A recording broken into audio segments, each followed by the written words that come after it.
Minister. We're extremely delighted and honored that Dr. Khatiwada could join us today for this plenary session. We'd also like to invite Mr. Harjinder Kang, HM Trade Commissioner for South Asia and British Deputy High Commissioner for Western India, UK, to kindly join us onto the stage. Her Excellency Hannah Singer Hamdi, UN Resident Coordinator in Nepal. Mr. Faris Haddad Zervos, Country Director, Maldives, Nepal and Sri Lanka.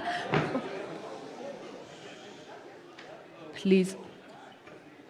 We'd like to request our delegates to kindly be careful while climbing onto the stage. It is slightly elevated on top.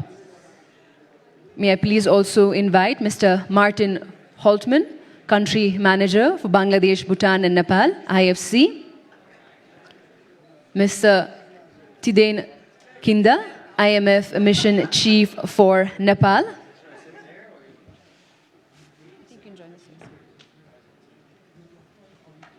We'd also like to invite onto the stage Mr. Ren Xingwen, Deputy Secretary General, Sichuan Province, People's Republic of China.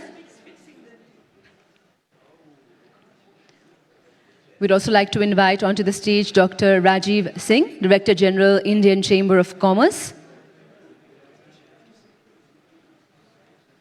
May I also please invite Mr. Umesh Prasad Singh, President, Federation of Nepal Cottage and Small Industries, President of Federation of Nepal Cottage and Small Industries, Mr. Umesh Prasad Singh.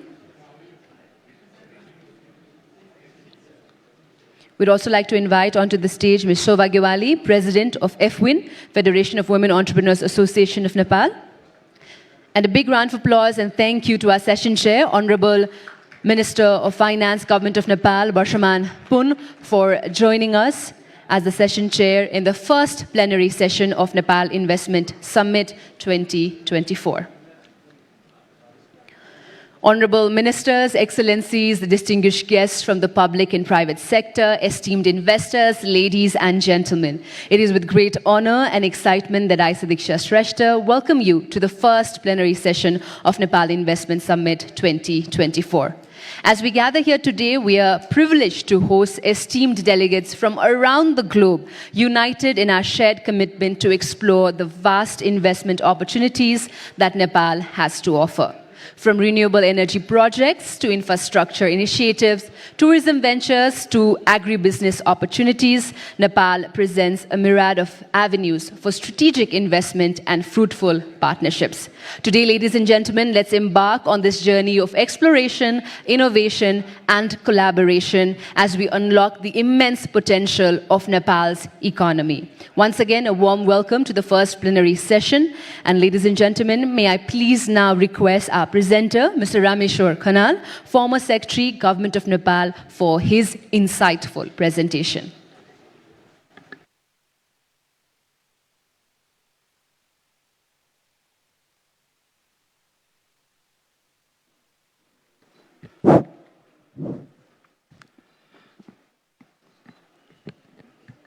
Honorable Finance Minister and Chairperson of this session, distinguished speakers, including former finance ministers, distinguished delegates to this investment summit. Well, much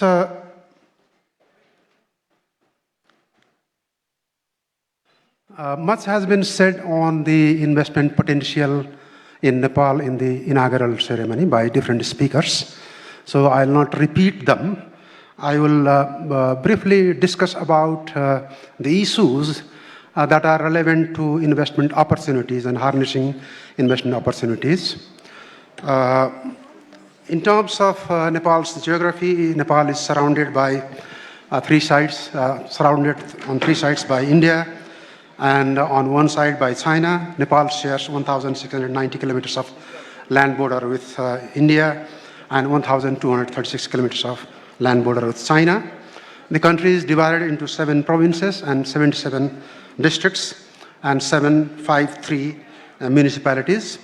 The total cultivated land is 2.2 million hectares, out of which 78% is devoted to temporary crops, mostly paddy. And on the permanent plantations, it is mostly oranges, mangoes, banana. There are distinct three three ecological regions, Tarai occupying 17%, plains, hilly region 64%. Most of the population is in Tarai region and hilly region. Mountain region is least populated with 19% of the area. And 23.39% of the area is a protected area. So in terms of the connectivity, which is very important for the investments, Nepal has 27 custom checkpoints with India and nine main customs with China, out of which only 2 are operational for large cargoes. There are 2 dry ports and 3 international ports for air cargo. Nepal has a transit treaty with China and also India. But Nepal has not been able to take advantage of the Chinese seaports. Nepal also has MOU with Bangladesh for using the seaports of Bangladesh. The nearest distance to the seaport is 706 kilometers, that's Kolkata. But most of the cargo for Nepal comes from either Haldia or Visakhapatnam. Government is very mindful of the need for development of trade logistics. Trade logistics policy has recently been approved by the Parliament, by the Cabinet, and government is preparing trade logistics master plan, which is basically focused on improvement of ICPs, customs checkpoints, and inland supply chain. 3 of the important checkpoints, as Indian Ambassador in the opening session said, that is already fully operational through the Indian government support. The population of 29.2 million, 65.2% is of working age. So this is the highest demographic dividend in 8 decades of farmer census taking. So Nepal is in the peak of demographic dividend. Population is growing at 0.92%, which is very low, and over 2 million population is always out of the country, either for jobs or for studies. Nearly 100,000 young people leave Nepal every year for higher education abroad. Nepal's demography has huge diversity, 142 different ethnic groups and 125 different spoken languages. 65.6% of the total population is economically active. In terms of the political environment, Nepal has moved to federal system of governance. It has been 7 years and it is taking shape. It is evolving. Fiscal federalism is in place and it is working well. Government, unfortunately, in Nepal changes frequently. In spite of that, frequent change of government at the federal and the provincial level, at least in 3 issues, there is a common consensus among all large political parties. 1, higher private sector investment in all spheres of economic activities. So role of private sector as economic engine or whatever is emphasized by all major political parties. Same voice, same echoing sound. And second, need for accelerated foreign investment, foreign direct investments, because the results have been seen, and expanded regional and global integration. That is the focus of the speech made by Finance Minister and Prime Minister this morning as well. Industrial relation after 2017 has drastically improved. There has not been a single instance of industry-wide or enterprise-level strikes in the last 7 years. The youths which are going out for either jobs or for higher education currently can be considered as a skills or brain drain, but for the future I consider this as a good working force with the global workplace good practices, enhanced skills for the future investment in Nepal. And government also has the schemes for skill development aimed at the needs of the private sector. Government works with the private sector in developing these skills required for the investments of the private sector. Social safety net is something where Nepal has done very strongly in the past. Nearly 5% of GDP is spent every year by government as part of public expenditure in different kinds of social security schemes. Old age allowance is available for people above 68 years of age. And for all workers, formal or informal, since 2018, contribution-based social security scheme is operational. So this has been really good in terms of creating a better business environment. And Nepal has a system of reviewing minimum wage every 2 years with the engagement of the private sector. There is a tripartite mechanism where private sector is also involved. The growth performance over the last 10 years, the long-run growth performance of Nepal also has been very dismal, less than 4%. Last 10 years, of course, it is in 4.3%. But look at the scenario. During this period, there was earthquake, there was economic problems, there was a COVID-19 pandemic, but the resilience of Nepali growth story is remarkable. So in spite of all these shocks, economy went negative only once during the last 10 years. The external sector stability is very important for any foreign investor because they want to ensure, they want to see that their investments can be taken back. So Nepal has always been focusing on the stability of the external sector. And if you look at the foreign exchange reserve in the last 8 years, since August 2016 to 2024, the foreign exchange reserve has never gone down below 6.6 months of imports of goods and services sufficiency. So this is a good practice that Nepal government and this monetary authority has been doing. Government revenue is consistently increasing. This indicates the power of the government to sustain the social safety spending and also carry out the capital spending that is necessary to supplement to the private sector infrastructure investment. Public debt as a percentage of GDP has been continuously low at the height in 2000. It was in 1970. 75, 76 or so, it is in Nepali calendar year. So 66.8%. Since then, it has been rationalized. Government is very prudent in borrowing, and currently the borrowing is around 43% of GDP. The foreign borrowing is less than 22%. And the law restricts government to recklessly borrow. There is a restriction on the foreign borrowing, which cannot go above 33% at any time. And the domestic borrowing annually cannot be more than 5.5% on the gross. So these are this provides a better framework for investors, because if the government's public financial management is very weak, that creates trouble in the economy. Financial sector is growing, and Nepal's commercial banks have good capital base. There is a problem in the microfinance and cooperative sector, but that is also a government is taking steps to correct them. And capital market, particularly equity market, is very good. Debt market is pretty underdeveloped. In terms of the past evidence of FDI, FDI has been very successful in Nepal, particularly turning around the landscape of banking, telecom, hydropower, manufacturing, mostly FMCG, cement, iron and steel, insurance, hospitality. So this has been the story since 1992.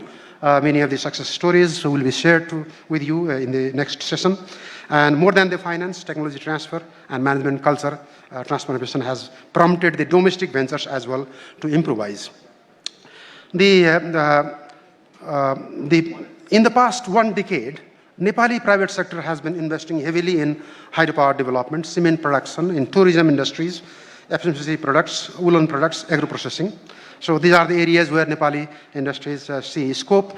The investment potential, investment sectors was highlighted very well in the speeches made by distinguished personalities in the inaugural session, so I will not spend much time here. But agriculture and forest-based resources, so industries using these resources has a huge possibility, because Nepal has diverse ecology, so Nepal can produce anything that is produced in the world. So government is promoting commercial farming, specialization. So government has plans to work with private sector in developing the agricultural value chain, agricultural supply chain, and forestry value chain. Mines and minerals, cement is a success story, but there's a glut now, there's overproduction.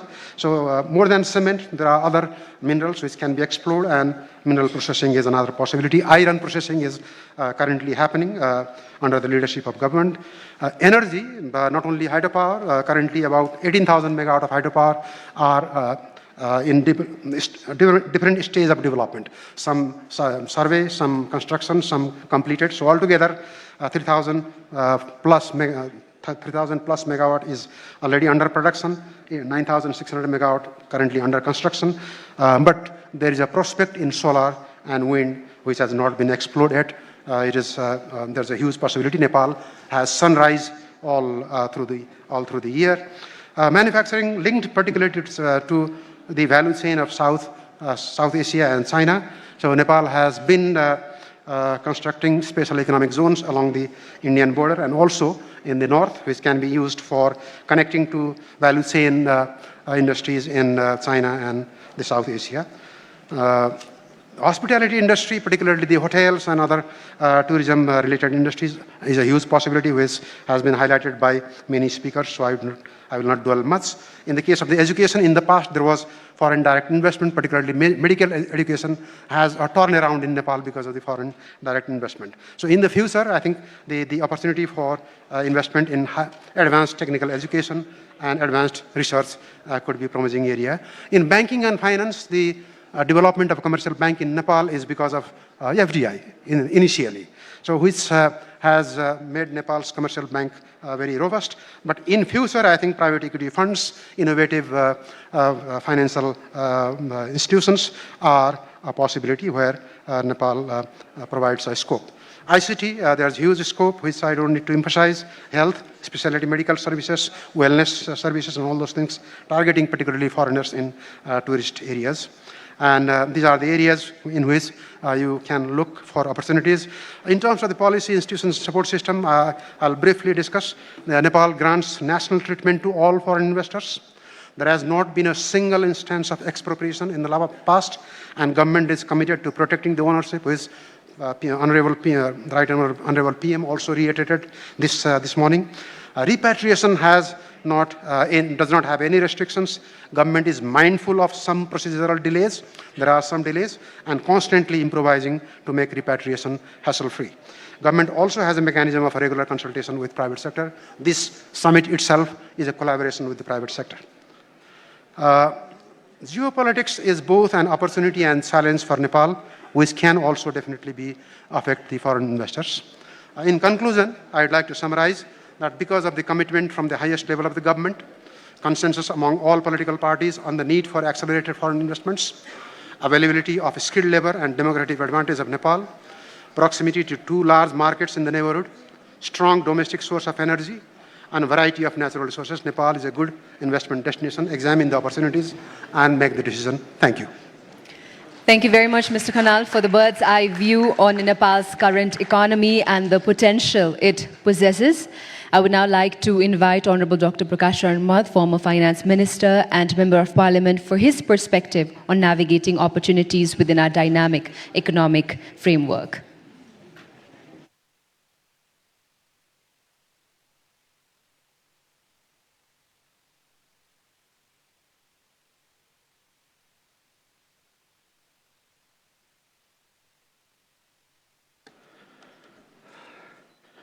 For asking me to put some of the ideas regarding investment opportunities in Nepal. Nepal has immense opportunities because our physical development, material development is still underdeveloped. Therefore, there is a scope for huge opportunities for investors, those who are Nepalis or those who are participating from abroad. Because of these opportunities, I think there is a tremendous scope for good return as well. Those who have invested in Nepal, they have made good return. Although there are doubts among many potential investors, Nepal don't have political stability, governmental stability. These things may come to your mind. That is quite natural. But I will assure you, even though we are in opposition, but we are together when it comes to importance of foreign investment for the growth and development of Nepal. I myself was finance minister when I initiated this third investment summit in Nepal. Right now, I'm not in that position, but my position in terms of investment potential in Nepal has not changed.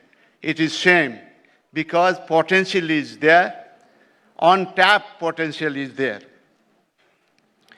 And Nepal is also great to live in and work in.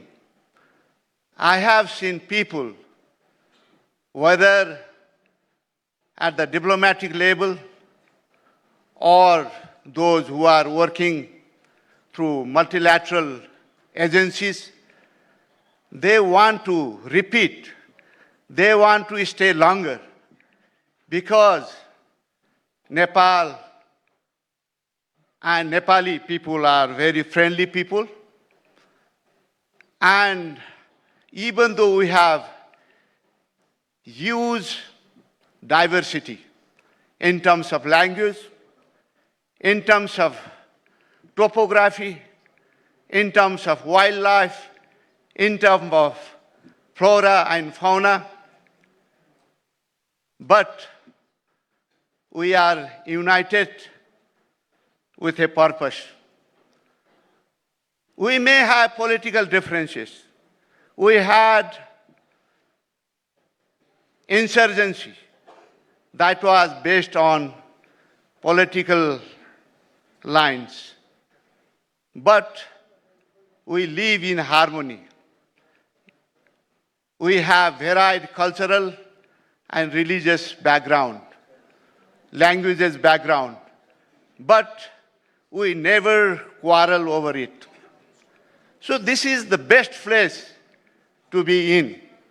That is why I urge all of you to invest in Nepal. There are several opportunities. We have great opportunities to invest in hydropower. We have ecosystem of hydropower investor developers within Nepal. So they can be a very good partners for those who are coming from outside with the intention to invest.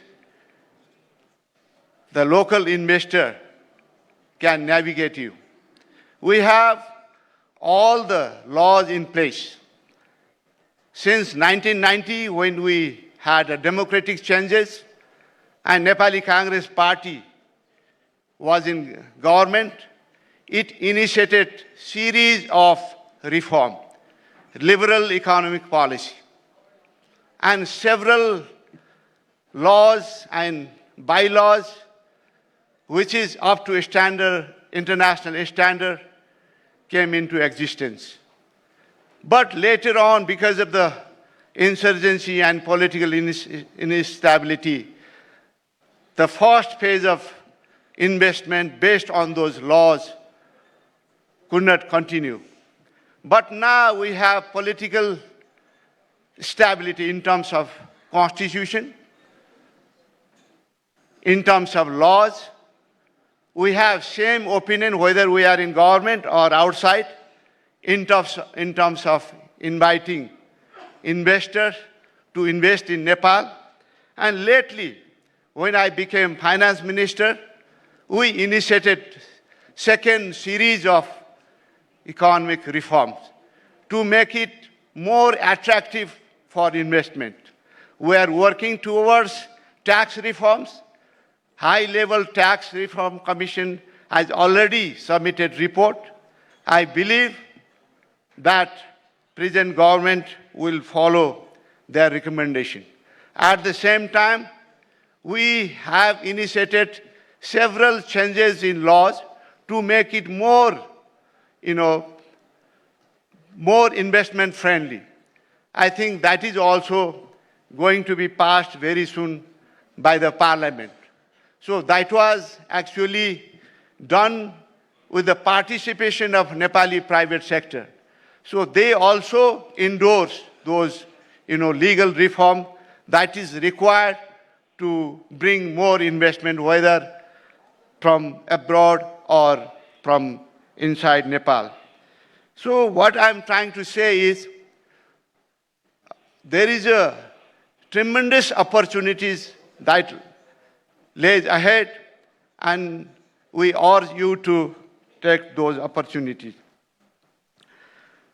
As far as areas of investment potential is concerned, hydropower has a big potential. India has already decided to buy up to 10,000 megawatt of electricity. Bangladesh is willing to do the same. So because of that, you have assured market, not only domestic market, but access energy for to export to India and Bangladesh. Therefore, hydropower is one important sector. At the same time, tourism is a big sector. It has a big potential. We are not even able to, materialize fraction of tourism potential in Nepal. We have such a wonderful topography. We have 25% of our land flat from east to west, adjoining to India. And the middle, you have hills and valleys, beautiful valleys and hills and high mountains towards Tibet. So whatever things that visitor wanted to see, they have it. They want to go to mountains, high mountains, they have it.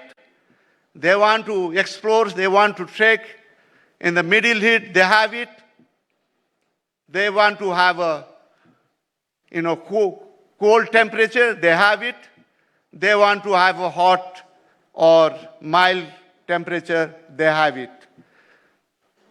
They have everything. And you have huge cultural diversity.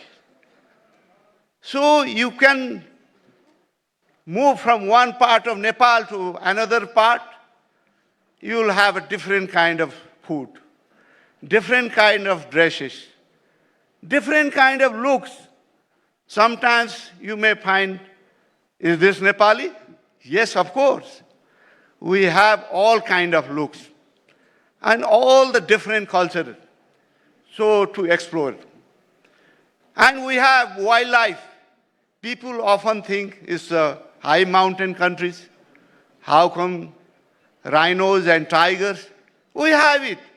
We have big national park. And now, green growth. Our now forest cover is almost 45%. And it's still increasing. We care about nature, our culture, religion. We worship. We think trees are important to us. Animals are important to us. People should coexist with nature. That is our, way of life. So because of that, when we are talking about carbon emission, climate change, we have done everything right from the perspective of to reduce this carbon emission. We hardly have one. From that perspective also, I think world need to invest in Nepal, especially to support green development. And we are doing it with our own limited resources. So I think you have to do it. You have to invest in Nepal from that perspective as well. We have great opportunity and in agro-based, forest-based investment. We have, because varied topography, you can grow anything under the earth, be it fruits, be it vegetables, be it trees, coffee, and many other varieties of things that you want to grow. What is required is we need to have a bigger investment, not based on individual little bit investment that we make, which is not commercially viable. So we want bigger investment, commercial-based investment. And Nepal can be a best place for organic production. Organic production is the future. Green economy is the future.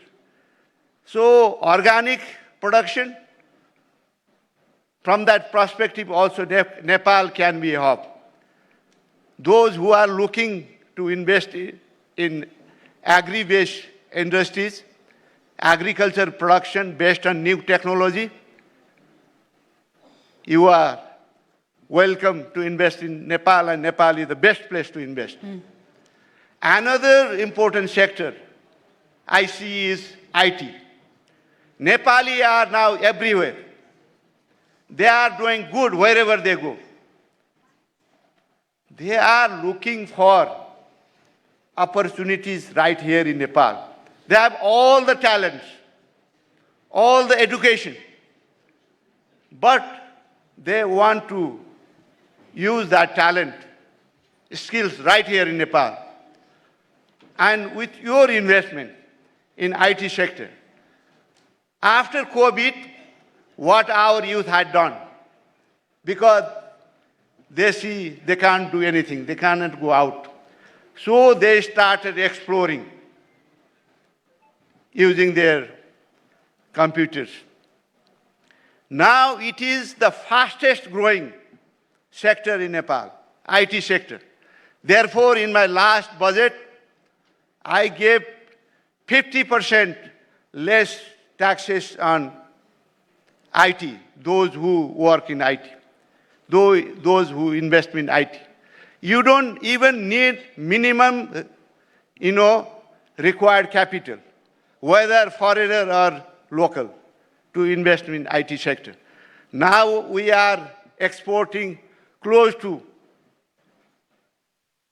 100 billion Nepali rupees worth of software outside the country. So if those who have interest in IT, they can invest in a big way in Nepal. They can open center in Nepal. And we have all the talents. They will love to work right here in Nepal with less taxes than going abroad with high, expenses, living expenses, with high taxes.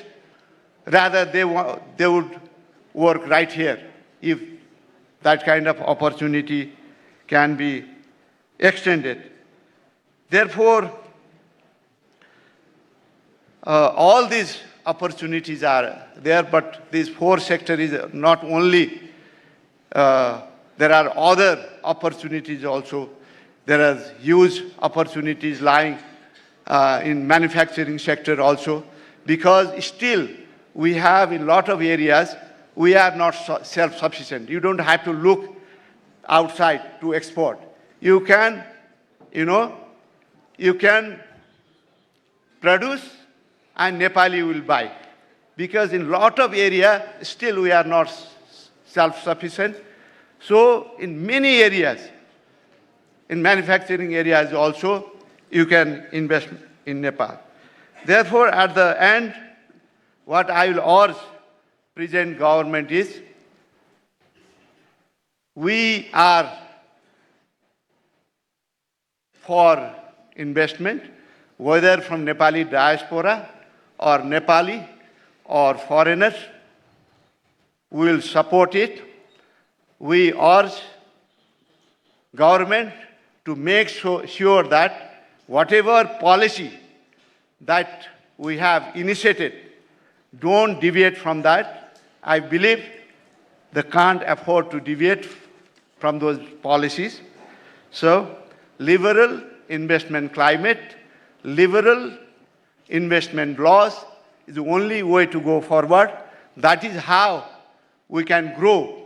Nepali economy will grow, more employment opportunity will be available right here in Nepal. So that is how, Nepal also can be one country which is on par with many other countries who are already at the top level of the economy. All the potential is there. We have all the ingredients for higher growth. Only thing lacking is probably consistency in our approach, consistency in our work, and seriously pursuing our goal. That is what we should be doing that, and I believe collectively we'll do it. Government can come and go, but investment should continue to come. Thank you very much. Investors should feel comfortable. Thank you very much, Honorable. Whichever government is coming to Nepal. Thank you very much. Thank you very much. Thank you, Honorable Dr. Prakash Sharma, for shedding light on the favorable policies and the optimistic outlook for possibilities of investment in Nepal. We'd also like to kindly welcome Mr. Ashok Chaturvedi, Chairman and Managing Director of UFlex Group, to kindly join us onto the stage as well. Thank you very much, sir, for your presence and participation here in the first plenary session of Nepal Investment Summit 2024. As we move forward, also due to the time constraint, may I please request all further speakers to kindly limit their remarks within 5 minutes. And with great pleasure, I would now like to invite Honorable Dr. Swarnim Wagle, Member of Parliament, whose profound expertise in economics and his dedication to the advancement of Nepal's economic prosperity has made him invaluable today. Thank you very much, Honorable Minister, Excellencies, distinguished guests. We've been given 5 minutes, so it's hard to cover all the terrain that I would like to traverse. But let me cover 2 parts, the international landscape and the Nepali rationale. Now, 15 years ago, I had the honor of co-leading a pioneering global study called the Investing Across Borders that analyzed FDI regulations across 100 economies. The conventional mantra then was just foster the investment climate. So this touched on openness, rule of law, ensuring private property, contract enforcement, no expropriation of private property, etc. And then basic human and physical infrastructure, and ensure reasonable transaction costs, the legitimate kind that comes through remoteness or macro instability, and also the illegitimate kind that comes through bad governance and corruption. Now, this was not helpful. This was not at all helpful, and this was realized even within the IFIs.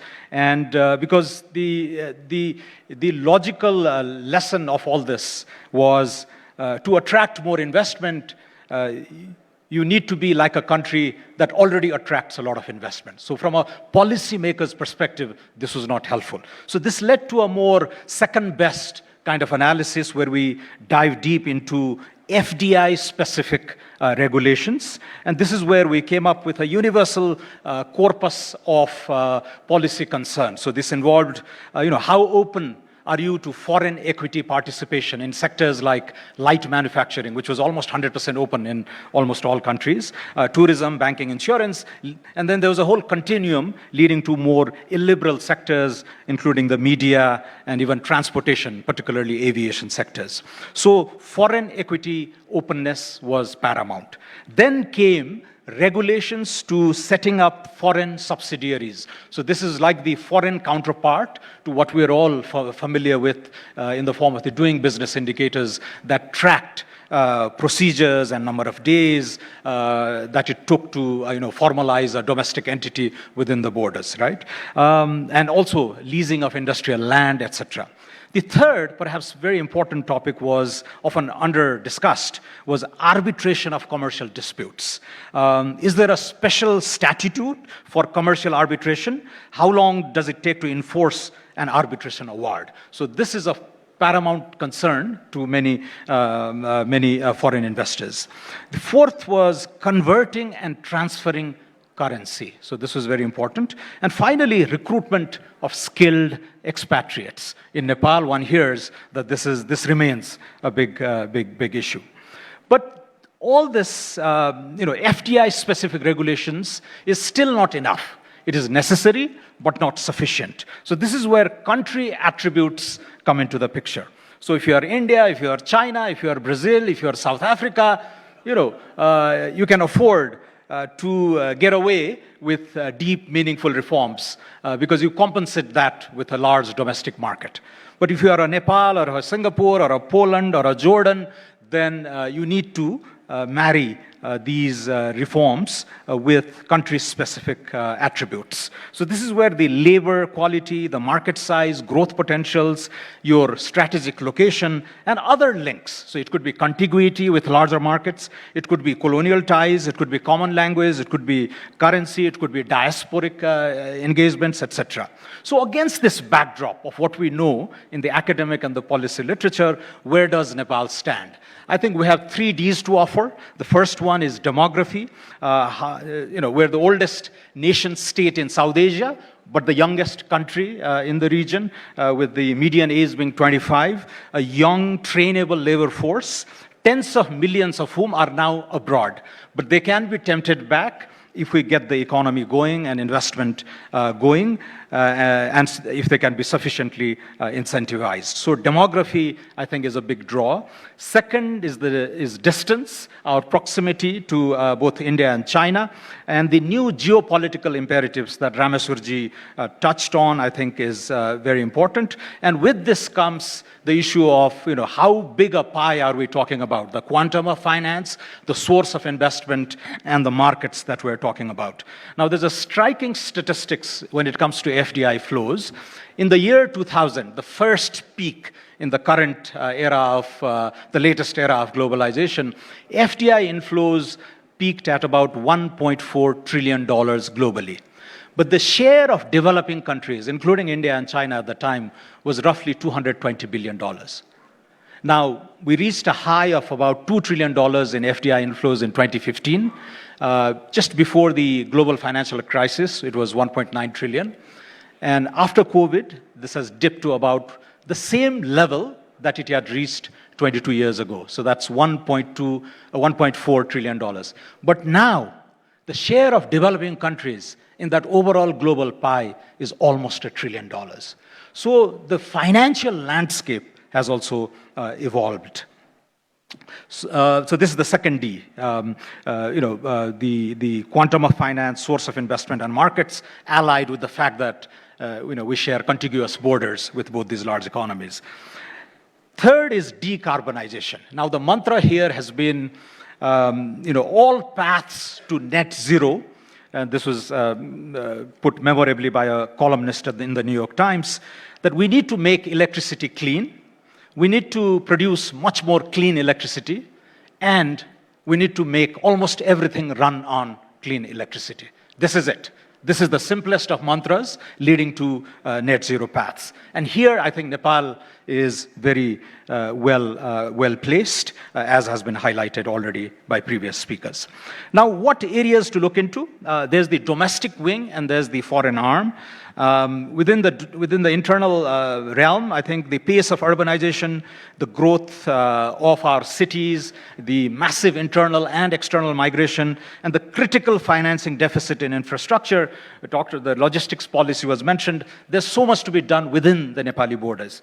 But something of concern to LDCs like us is, can we attract foreign investment that also connects us with foreign markets? Right? So it's not just the funds that flow in, but do you come with technology that is adaptable, that is borrowable, but do you also bring your market with your investment. And this is where I think clean energy and green reindustrialization, there's a massive potential, but green reindustrialization that is tied, that is allied with the global and regional value chain. So this is very important.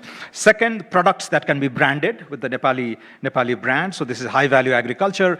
We're seeing some glimmers of hope in tea, in cardamom, in ginger, in honey, etc. But this ought to be scaled much wider. But an area that excites me greatly is digitalization.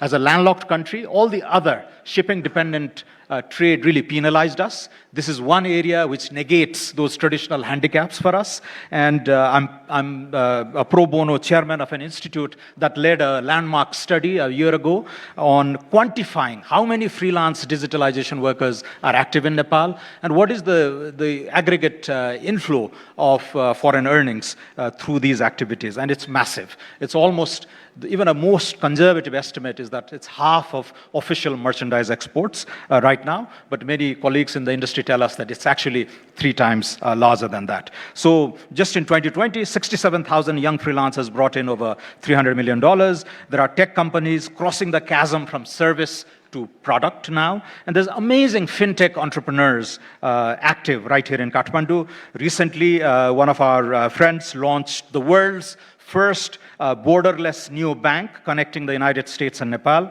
The global security companies valued at over $100 million operating right here in Balwatar. There are global analytics companies, global health companies, and global AI company that is about to go public on NASDAQ in New York. So this is an exciting terrain that ought to tempt many forward-looking investors. Now, what ought policymakers to do then? And I conclude with this. I think first, we project a national vision, prioritize sectors. Economists in the room will note that the discussions around industrial policy have been discredited. Now it's again coming back in favor, particularly with the United States, President Biden leading many legislative achievements, the Investment, Infrastructure and Jobs Act, the Inflation Reduction Act, and the CHIPS, the Semiconductor Revival, cumulatively worth about $2 trillion. And this has been mimicked by all other OECD countries. So the stuff that we read in the 90s and the 2000s about how horrible industrial policy used to be is again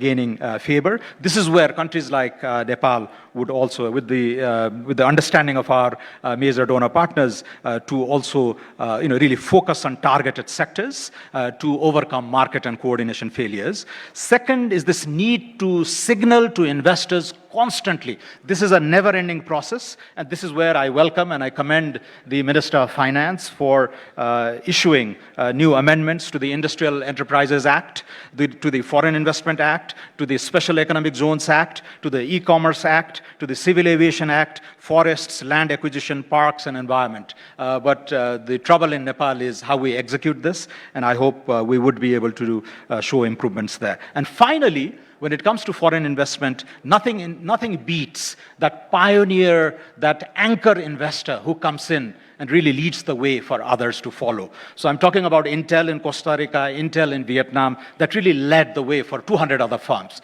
If your country is good enough for Intel, it's good enough for me. So that logic, I think, is really important to follow. But there are other strategic initiatives. So in the case of Nepal, of course, Make in India, rise of China, etc. are there that I've alluded to. But the duty-free, quota-free facilities that we had as an LDC, Bangladesh made fantastic use of that. We couldn't because of our own internal problems.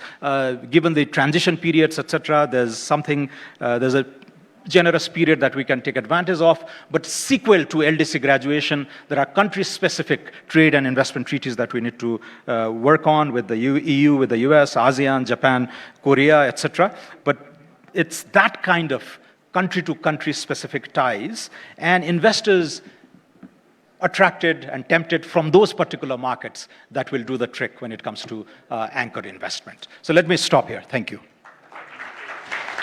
Thank you very much, Honorable Dr. Wagle. I would now like to extend a warm welcome to Dr. Yuvraj Khatiwada, former Finance Minister for the Government of Nepal, for his remarks in this August gathering of the first plenary session of Nepal Investment Summit 2024, exploring investment opportunities in Nepal. Thank you. Honorable Chair of the session, Finance Minister, members of the Parliament, including former Finance Minister, distinguished speakers in the panel, Excellencies, senior officials of the government, my friends, nice to be here back. I do remember 5 years ago when I was at the role of the current Finance Minister talking about investment summit. I have become a bit nostalgic today to find so many of the colleagues around and still looking for some more investment from your side. We have listened a lot, we have heard a lot from this very morning in the inaugural session and also from the speakers right now. As the Finance Minister has to work for action, I am here and we are here to show solidarity on what our government wants to do for enabling business environment to foreign investors. So, when I recall the previous Invest Summit, I am a bit sad to recall my friend Safar Hadwiz, who was the Vice President of the World Bank, whose demise makes me a bit sorry to say so. And of course, I do remember the contribution of World Bank then and my friend Paris, who is still here today after 5 years. Thank you for surviving for 5 years in this country. There are so many other colleagues I would like to recall who made the second investment summit a success. But immediately after COVID, immediately after the summit, we have the problem of COVID. We could not carry on our reforms. Several of the reforms were sidelined because of our priority to save lives, and then perhaps the change of the government, and then new election, and so on and so forth. But having said that, I must say that the momentum for foreign investment hasn't changed. We keep the momentum ongoing, and I think it's time that we reinvigorate the whole process of inviting more investment. I would like to put on some of the issues related to business environment. I'm not an expert on projects. I can talk about broad areas of investment, and which has been repeated time and again. So I'm not repeating them again. So what is the business environment in this country, and what do we assure as an ecosystem for the investors? First, we are an open democracy, a secular country. We have one of the most practiced political system in the world. That's democracy with separation of power, independent judiciary, rule of law. I think as a country with rule of law and also separation of power between the parliament, executive, and the judiciary, I think that provides a good environment for investors to make investment in Nepal. Besides, the legal and regulatory reforms are ongoing process. We just had today the President's seal for 9 laws to be amended through some specific act. So we are having these reforms as an ongoing process, and with your feedback and suggestions, I think government has the appetite to do more in this area in terms of making regulatory and legal environment more conducive for business entities. The physical infrastructure, often said it is a bottleneck for development. Yes, it used to be. We used to have huge power shortage when I was the coordinator of the second investment summit. Now, it is not a serious issue. Oftentimes, we do have power shortage, but this is a very temporary issue. Our road and air connection is much better than 5 years before. Our IT connectivity is much better than 5 years before. And I would say that we have been more pragmatic in terms of planning and budgeting, and also creating legal environment for doing business. So over time, we have learned a lot as to what makes investment possible in this country. One study from National Planning Commission shows that in some of the infrastructure areas like manufacturing, transportation, infrastructure investment gaps, which we see for the next 7 years if we have to achieve the SDGs. Needless to mention that we have settled down the industrial disputes, and our industrial relation is much better now, with so many laws protecting the rights of the workers and also having a good relation between employer and the employees. The governance, investment governance. I think this morning we listened a lot about one-stop services from IBN and also from the Ministry of Industry. We also learned many things about IT-based governance services.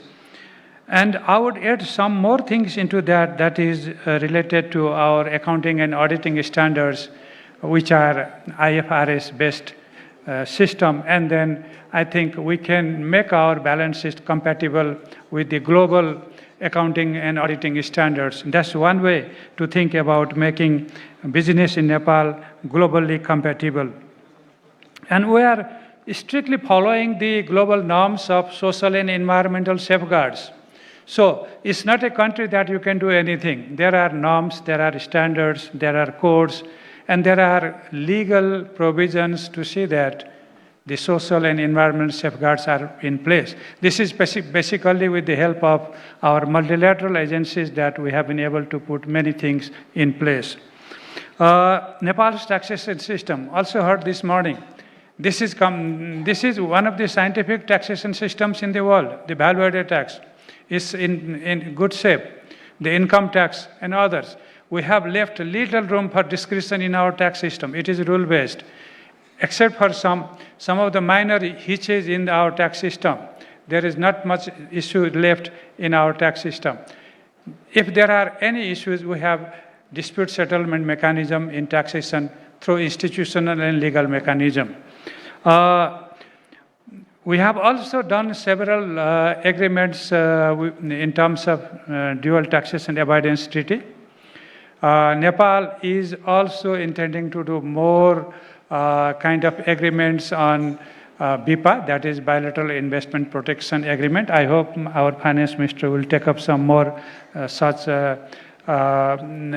agenda forward. And then we are member of WTO and SAFTA, means that we follow certain tariff rules and trade norms which are globally acceptable. The financial market, of course, is depending. If you want to have a long-term loan, banks are fully capitalized. If you want to raise money through equity in the stock market, I don't think it should be a problem for the middle-sized companies. And finally, no developing country is perfect in investment governance. We are evolving. We may have weaknesses. We may have limitations.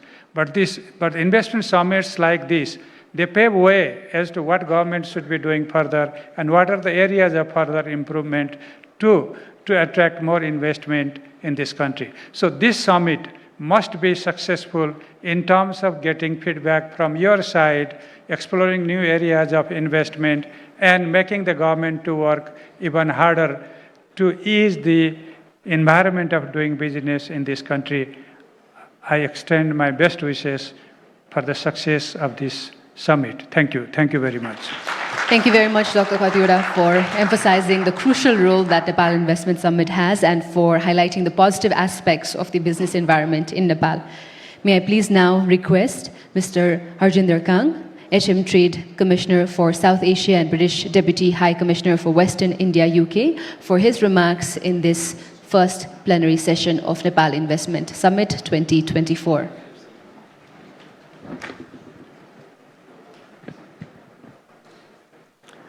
Honourable Finance Minister, my fellow panellists, Excellencies, ladies and gentlemen, it's an absolute pleasure and honour to be here at this Nepal Investment Summit 2024.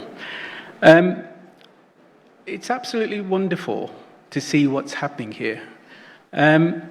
You will have heard my title, which says, His Majesty's Trade Commissioner to South Asia. And obviously Nepal is under the South Asia remit. And quite honestly, it's a pleasure to actually make my first visit to Nepal for this auspicious occasion. And quite honestly, a big thank you to the government of Nepal to invite me to this landmark event. It is an absolute signpost in Nepal's economic development. Investment treaties and investor protection is absolutely critical, because if you look at the investor base, they balance two things: opportunity with risk. And so if those two things are out of alignment, it becomes an issue for people to think about investing in parts of the world. Now, this is not about India, this is actually about Nepal. So let me bring you back to our relationship. UK and Nepal have been long-term friends. It's no surprise to hear that, I'm sure. But do you know how long? I mean, our first diplomatic relations were established in 1816, in case you didn't know. And last year, some of you in this room will have celebrated 100 years of our bilateral treaty of friendship, which is an amazing signal of our strengths and bonds between the two countries. And that sort of has set us on a path as a treaty to create a modern relationship which is based on economic, trade, and investment relations. And those sort of long-term relationships are what confidence is built on. The first wave of UK investment was all about tourism, which began in the late 70s and continues today. I actually heard the number of million tourists have started to arrive post-COVID pandemic. A lot of those will be UK visitors, I will hazard to guess. And Nepal is definitely on the list of most people's wish lists when they look at somewhere to visit. Now, during the last sort of 70 years, Nepal has been on the hit list of places to invest. And so you might be, you might want to hear that about 100 million of direct FDI has actually poured into Nepal from the UK in various sectors, whether it's tourism and hospitality, renewable energy, light manufacturing, and IT. And IT has been talked about a lot in the last few hours, and I can understand why the excitement's there. But more recently, the British International Investment Organisation, this is the UK's development financial institution, spearheaded new investment of £125 million plus, and is committed to actually invest even more. The Department of Business and Trade, which is my home department back in the United Kingdom, has been very actively engaged in Nepal, and specifically around initiatives on clean growth, renewable energy, and so forth. They underscored our joint initiatives to improve the business and regulatory environment, specifically in areas like renewable energy and infrastructure, which will facilitate the FDI that everybody wants. On the bilateral trade front, the UK is among Nepal's top 5 export destinations, both in goods and services. And we had something like £250 million pounds worth of trade between the two nations in the current fiscal year. We have some of our major companies already here, Diageo, JCB, Body Shop, Smith's Detection, just to name a few. There are others. And obviously they've created a strong presence here. And when you have, like was mentioned earlier, anchor companies that show confidence here, that then spreads back in the UK to say Nepal is actually a good place to do business. And other companies, such as Standard Chartered and Unilever, the flag bearers of corporate UK, are also very successfully inputting FDI into Nepal. We see tremendous opportunity for British investment in many, many sectors. A lot of it's already been talked through, so I won't dwell on it, but there are a few that haven't been mentioned. Certainly education skills and fintech, I think, are two key areas that could be something we look at as two partner countries to see how we can develop our organisation there. The one thing that has come up a couple of times, and I think I need to reinforce it, and if you are looking at Nepal as a serious place to do business, then one of the things that companies look for, and I have a corporate background rather than a diplomatic background, is you want certainty, and you want to know where you're investing has a long-term certainty to it. And so something like a transparent and predictable tax system is actually something that goes down very, very well in large corporations when they're looking at where to invest for their future growth.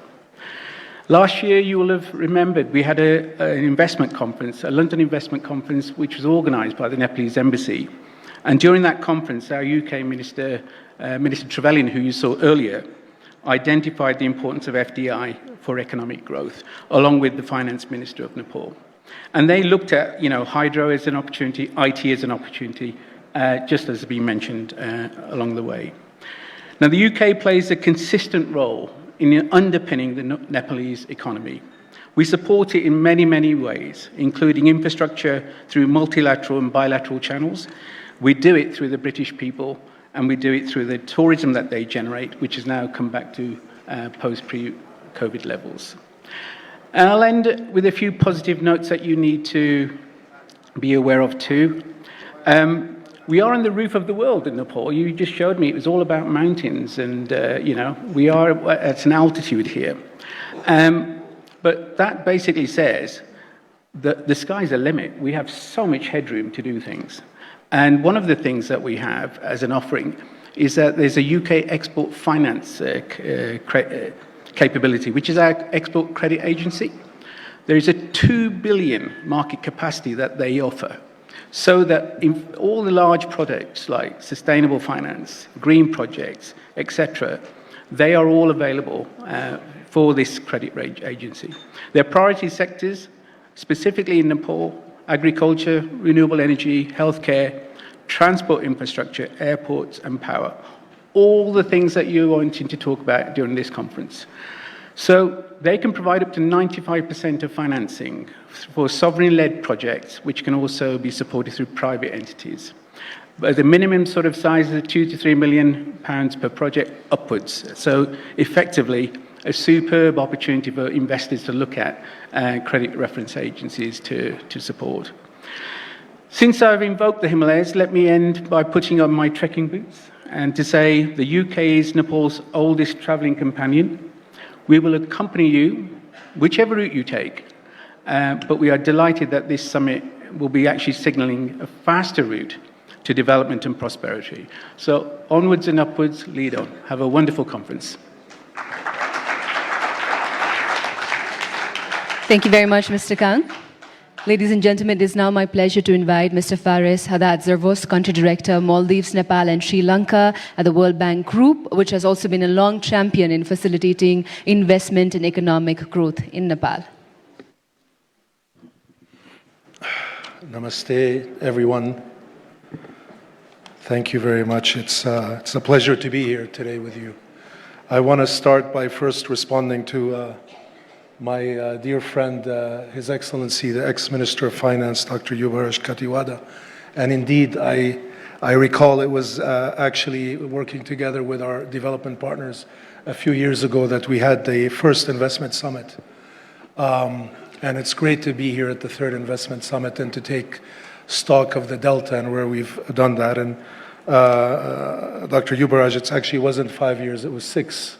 I've been here for 6 years now. And it wasn't surviving in Nepal for 5 years, but it was thriving in Nepal for 6 years. Thriving because over this time I've grown and I've learned a lot thanks to the beautiful country. So I also want to start by following what Dr. Katiwada said, and it was very important because I want to set the tone of what we're about to say, and that is Nepal is evolving. We need to look at the track, we need to look at the evolution, and there is a path forward. There is a delta moving forward, and there is a frontier and a potential that is vast. So as part of the World Bank, what I will do is share a little bit of some of the findings of our analytical work to give you a backdrop of where we are now, where we could be, where we should be, and where we'll be going together. I don't think I need to tell anybody of the importance of the private sector investment to unlock Nepal's economic potential. Whether domestic or private sector and domestic private sector or foreign direct investment, they're both drivers of economic progress, job creation, infrastructure development and productivity. And most importantly, they help Nepal achieve realize the aspirations of its people. And Nepal, I want to share, is a country where the private sector is not it's indigenous and endogenous to the Nepali mentality. It's not something that is foreign that needs to be injected. If you look at the numbers at first glance, the private sector actually contributes around 80% of the country's GDP and provides over 5 million jobs, which is 80% of the total workforce. Now, if you look at the numbers and you decompose them, it's mostly 80% is basically what is left over after the 20% of the public sector, because there continues to be quite a bit of informality. There continues to be firms that are not able to grow, etc. So the point I want to make here is a positive one, and that is the private sector approach, the mentality is very much weaved into the Nepali fabric, and this is important. The other thing I want to say is that, as you can see, and this is one of the reasons why we're here, Nepal is actually, the government of Nepal is showing and very, very much so, revealing its intent to address this issue. As Dr. Katiwada said, and their excellencies have said, it's an evolving process. It's a path moving forward. But they've done that. Nepal is now preparing the 16th National Development Plan that prioritizes private investment. That's important. We have to remember, however, that the 15th Development Plan aimed to increase the share of FDI from 0.5% of GDP to 3% of GDP in fiscal year 24, and this was not met. And the challenge here is not intent, is what happens on a Monday morning. What happens in terms of executing these, thinking across boundaries, thinking across institutions to make this happen, and I'll get to this point shortly. The other signal of clear intent is that Nepal has been improving the legal and regulatory environment. And we've heard, and we very much welcome this and really congratulate the government about the Cabinet's recent introduction of amendments to 9 laws through an ordinance to facilitate private investments. This is really important to deepen reforms. And as we move forward, execution and continued very strong consultation with the private sector and the substance and the intent of these reforms is going to be really, really important, because ultimately they're the ones who are going to be able to drive this change. This is very important. We in the World Bank Group, and I know my friend and colleague Martin Holtman from the IFC will speak now shortly. We're very happy to have supported some of these things, including the reduction of the minimum foreign investment requirement from 50 million Nepali rupees to 20 million Nepali rupees. Also setting up, helping the government set up an automatic approval process for investments up to 500 million Nepali rupees in certain sectors. So again, evolution and things are moving forward. We've also seen the impact of this on FDI. In the first 7 months of fiscal year 24, and I believe my VP also mentioned that in the opening session, FDI inflows increased from 22 million to 40 million in the same period last year, driven by hydropower and manufacturing sectors, which accumulated for 60%. Now again, a positive change, a positive evolution, but we want to see much bigger numbers. And this is why we're all here, working together to get to numbers that I'm aspirational enough to think of at some point, if you look at some comparators, even up to 7% of GDP. Nepal can do this. Indeed, friends, Nepal offers huge investment opportunities, particularly in hydropower, which is self-evident, tourism, agribusiness, and the digital IT sectors. And I won't speak at length because my others have been speaking about it. It's interesting that the tourism sector contributes almost 7% of GDP and generates over 1 million jobs. 1 million jobs. In 2023, we saw a significant boost with over 1 million visitors, marking an impressive 85% recovery from the pandemic. There are obviously many opportunities to diversify the sector, develop high-value tourism, and attract private investment in conservation-based business. There's still some policies that need to be unlocked for this to happen. In agribusiness, Nepal has a potential edge in high-value niche products such as spices, fruits, honey, medicinal herbs, tea, coffee, and cut flowers, and Ayurvedic products. It's very interesting, and bear with me, just a very short story. Many moons ago, I was the representative of the World Bank in Malaysia. And I remember at that point, Malaysia, which is a very big recipient of investment, we're paying so much money for the Malaysia Truly Asia, the mantra that was all over. They were marketing this, Malaysia Truly Asia. It's interesting that Nepal doesn't do this, doesn't need to do this.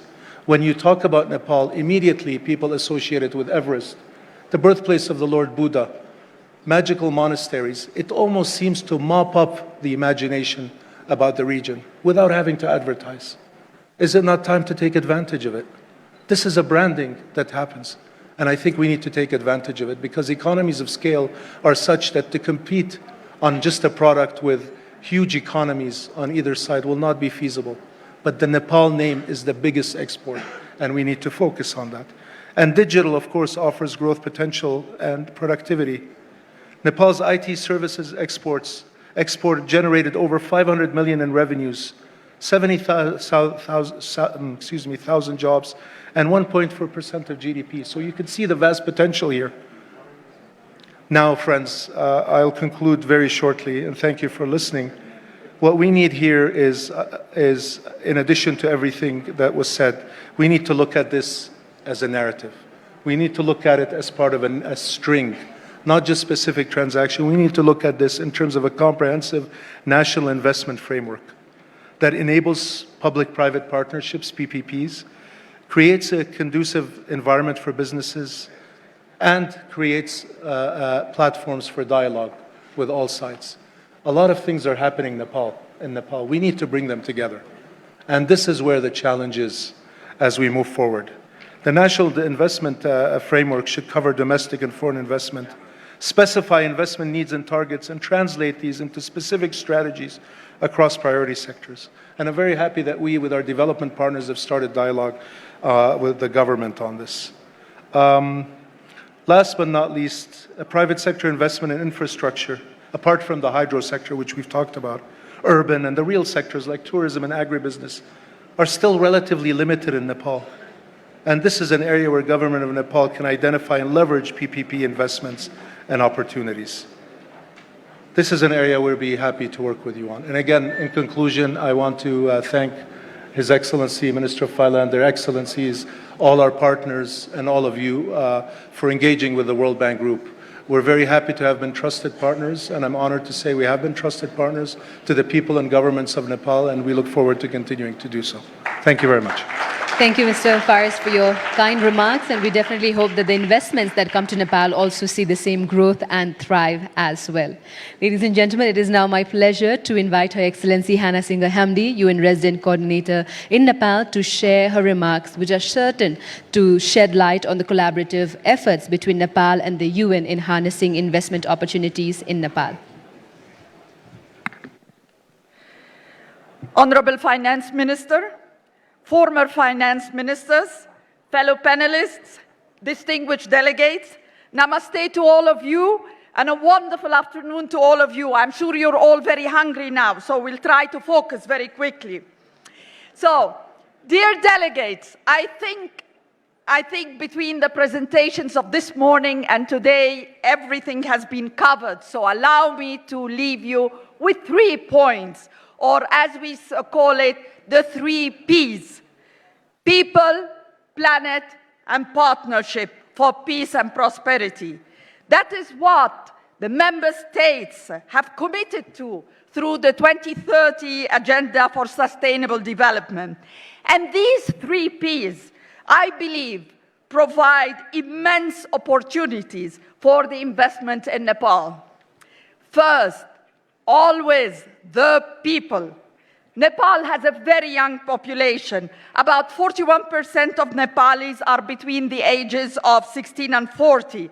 That includes everybody here, of course, right? Everybody is young, at least at heart. These are young people with muscles and brain power, bursting with energy and innovative solutions. This unique demographic dividend is a crucial window for opportunity for Nepal that begs to be tapped with great urgency. Tapping into this demographic dividend means increasing investment in health, education, frontier technology, and digital transformation. To unlock this potential, we must invest even more in women, girls, and marginalized communities and increase their access to science, to technology, to engineering, to mathematics. It may also entail removing barriers for their access to business and employment opportunities. Removing of such barriers would also mean that will be more women represented in every sphere, including as speakers in this summit, for example. I wouldn't help but notice, and forgive me, the negligent participation of women as presenters and speakers in this meeting. So I hope for the next one we will have much more women, right? Thank you. My second point is about the planet. I need not tell you about the potentials in this fantastic country. As previous speakers highlighted, these natural resources provide fantastic investment opportunities. However, ladies and gentlemen, and colleagues and participants, we must make every effort to ensure that financial flows are used to uplift rather than undermine the environment, the biodiversity, and human lives. What these investments should do is to contribute to offset carbon, accelerate the transition to sustainable energy, and lead to a green economy. These investments should contribute to limiting the rise of the global temperature to 1.5 centigrade and help to achieve the net zero. Yes, these investments will be higher upfront due to the need for investment in frontier technologies and innovations. However, these will ensure a livable planet, not just for this generation, but for those generations who will eventually inhabit and inherit this planet. And this brings me to the third point. You still remember? We said people, the planet, and now a very critical third P, the partnership for sustainable development. Nepal can explore new blended finance approaches that can crowd in the private sector, multiply development impact, and create opportunities for public sector to share risks and reward fairly. This way, public and private finance together will help augment private investments, especially in high risk and low return areas. Multilateral development banks, development financial institutions, private development banks, and development cooperation agencies can work even closer with the private partners to leverage these resources. Now, United Nations, since I represent them, stands, like all of you, with the people of Nepal. And the world must do the same. As Nepal prepares for the LDC graduation in 2026, we will continue to work with the Investment Board, Nepal, and concerned ministries to help increase the flow of sustainable investments in the country. We will continue to support the development of a strong business ecosystem with a vision of sustainable, inclusive, and green economy. To conclude, I would like to reiterate our commitment to take our future generations into account. This need not come at the expense of those currently living. With advances in science, humanities, and technologies, we have an enormous opportunities that can be harnessed for the good of our beloved Nepal. And yes, we can, and yes, we'll do. Deri Dhanyabad. Thank you very much, Your Excellency, for your powerful and energizing remarks. We definitely hope to continue to strive towards our shared goals of prosperity and sustainability. It is now an honor to extend a warm invitation to Mr. Martin Holtman, Country Manager, Bangladesh, Bhutan, and Nepal at the International Finance Corporation, for his remarks in this August gathering. I'll take your mic. That's going to be a hard act to follow, so I'll muster all my energy here. And I'm standing here so you can all turn your neck the other way, otherwise you get stiff. Also, this way she can shut me up if I overstay my welcome. All right, so I'll be very short. Who is IFC? IFC is the private sector arm of the World Bank Group. We're part of the same family. We share the same accommodation, and IFC has its own balance sheet, and we have this wonderful country as Nepal as one of our shareholders. We invest at our own risk. If one of our investments goes bad, we lose it. There's no guarantee whatsoever that backs us up, unless in some cases we have, Faris just left, but we have sometimes blended finance facilities with the World Bank. We are on the Invest in Nepal team because we have been investing in this country since 1975. So we not only talk the talk, we walk the walk. I'll come with a few examples. In fact, we're sitting in one of the examples because the Salty Hotel was constructed with IFC financing in 1975. It was actually our first investment in this country. So we're all benefiting from it. We have a team of about 25 professionals in this country, most of them Nepalis, headed by our resident representative. He's just sitting there in front of me. We work in 4 big industries. One is the real sector, which is, of course, the backbone of any economy. And so that's hospitality and agribusiness. I already mentioned the Salty investment. Then, of course, and this has been the subject of many speeches today, infrastructure and energy. Nepal is a regional renewable powerhouse, and so we have been investing in that. Also, of course, in transportation, warehousing, things like that. We see big opportunities there. In fact, our hydro investments go back to 1990. Just one example was the Upper Botekoshi hydro plant in the 1990s. And more recently, in fact, we just met with the sponsors just last night, Upper Trishuli 1 with NWEDC and multiple financiers. In fact, another 8 organizations that are putting money here. So we work a lot on mobilization. And then, of course, last but not least, also significant risk financing from the World Bank Group through IDA and MIGA. So energy is certainly something we continue to invest in. A third, and very importantly, financial sector investments.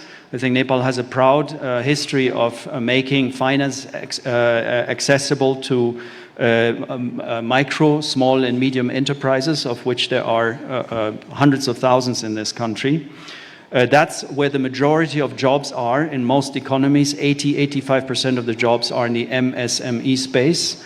And of course, there are also many women entrepreneurs in that space, so we work especially on that. This year, for instance, we're very proud to have done a deal with Global IME Bank, the largest we ever did in our history in Nepal. We also work in trade finance and working with others, also with the Asian Development Bank on helping to develop the capital market. The fourth sector that we look at is what we call private equity funds. Nepal is a great potential playing field for private equity funds. And we're also looking, of course, at disruptive technology and IT. All this has been amply mentioned in the morning, so I'm not going to go into that. So we're here to invest. What are the biggest assets? What do I tell people who ask, why should I come to Nepal? Why should I invest in this country? And I think it was just mentioned with a lot of energy. The first thing is the people. They're great people here, very hardworking. And when I talk about great people, that brings me to another type of great person, and that is the great entrepreneurs that we find here. We have found over the decades wonderful entrepreneurs in this local economy that are putting their money at risk and that are helping to build Nepal for the future. And just during the coffee break, I bumped into at least 6 or 7 private sector clients, local Nepali sponsors, we call them sponsors, that are active in this market. The next reason to come to Nepal is the supportive policy environment that has been mentioned also by my colleague Faris just before. We see a lot of progress on that front. And so in general, I can say that governments and this current government have been welcoming private sector development. And again, I want to point out that the financial sector reforms that have been carried out over the last few years have actually been path-breaking, and we consider them an example for many other countries in the region. Last but not least, why come here? Because there are exciting opportunities in both traditional industries and emerging sectors. What will we bring to the table? What we will do as IFC? We will put even more people and expertise on the ground. We now cover all industries except one from our office here in Kathmandu. We're currently negotiating with our colleagues from the World Bank and from the Asian Development Bank our plan for the next 5 years, and we intend to put at least $1 billion in investments into this country during that time. And we will, of course, work with the World Bank Group and other partners that are interested in working with us. What are we asking for from policymakers and government? Let me start with government. So government, dear government, and especially dear Honorable Finance Minister, please keep working and implementing on the reform agenda. We're on a very good path. There's many things that we need to finish so that the private sector will really benefit from it. Let's build, and this came up before, an environment of trust and predictability. There is a lot of psychology involved when you want to bring private and sector investors into your economy, or when you want your own local investors to stay in the country. And so psychology is important, and that's why predictability is so important. We're very happy to work with a government that is aware of this and that has been taking strong steps. And we just met just a week ago in Washington to go over some of the examples of that. To the private sector, what we're asking for is, please don't be shy. Come and talk to us. We're here to work with you. For local investors, we invite you to come and share your projects, because that's, at the end of the day, that's where the juice is. Your projects, your ideas on how to grow your own business and how to build the future for this country. And for the foreign investors, please come to us, seek our help. We'll help to guide you. Thank you so much. And we're looking forward to continuing to work with Nepal over the next 50 years. Thank you. Thank you, Mr. Martin, for your remarks, and gratitude to IFC for being a key partner in promoting private sector development and investments in Nepal. I am now pleased to extend a warm invitation to Mr. Tidien Kinda, IMF Mission Chief for Nepal, for his perspectives on Nepal's economic outlook and the potential for investment.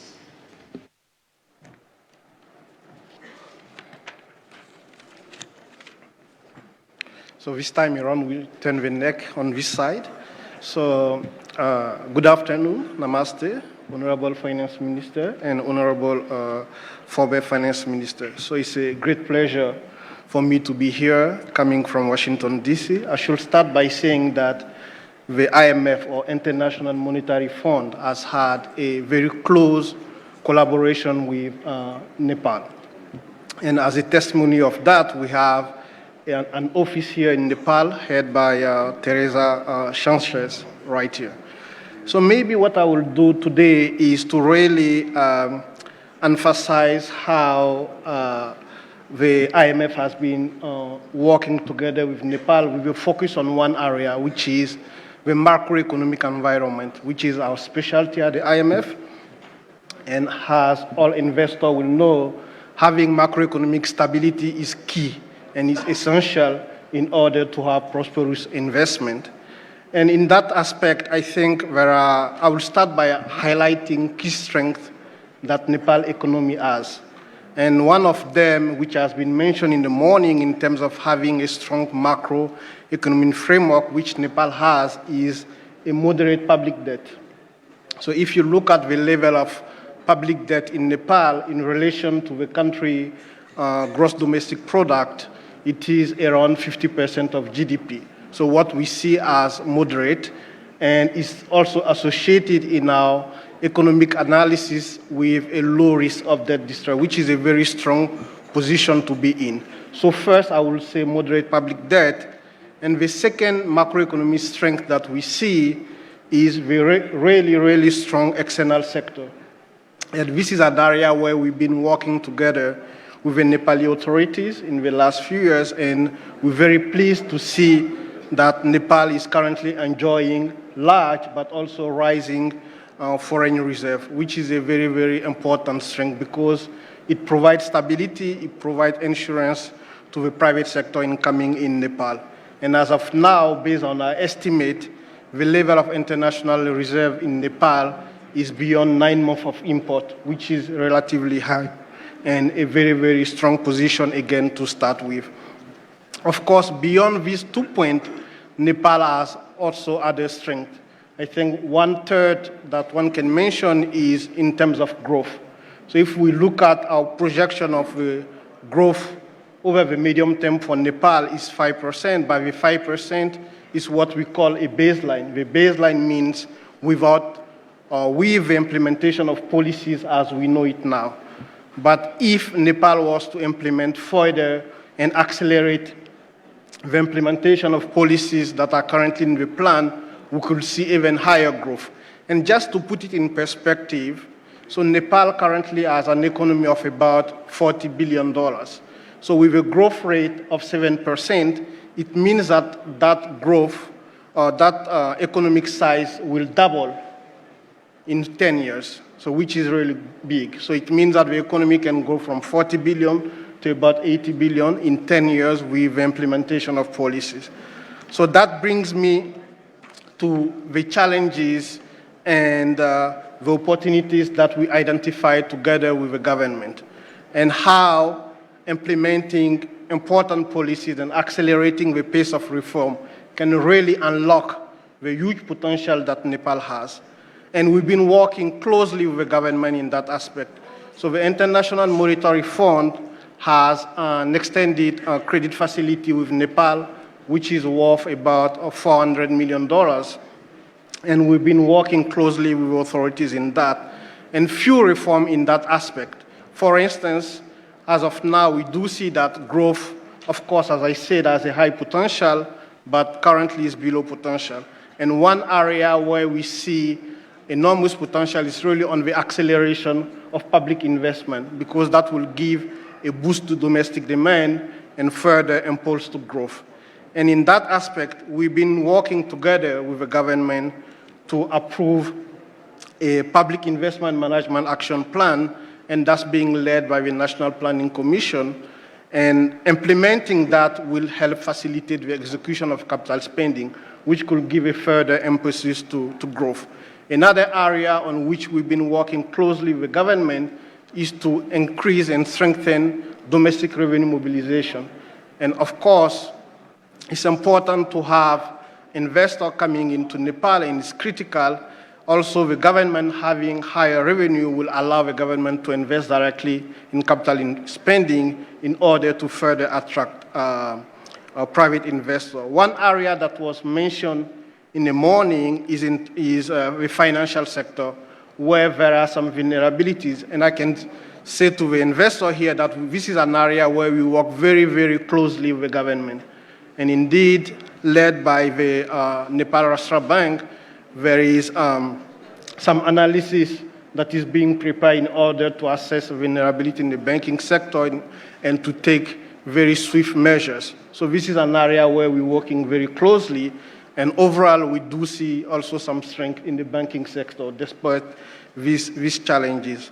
And last but not least, we are also working very closely with the government in order to implement a number of reforms to further strengthen governance, because we also believe that that is an important area in order to attract investment. As a testimony of that, of our very close relationship with the government working together, we even have another window that we are making available to Nepal, which is called the Resilience and Sustainability Trust, and through which Nepal can raise up to $300 million US from the IMF, from the International Monetary Fund, and that's essentially directed to longer-term financing, for instance, those related to climate finance. So in a nutshell, we've been collaborating very, very, very closely with Nepal authorities, and we definitely see Nepal having a great potential for investment, and the only thing that we want to do is to work together to unlock that great potential.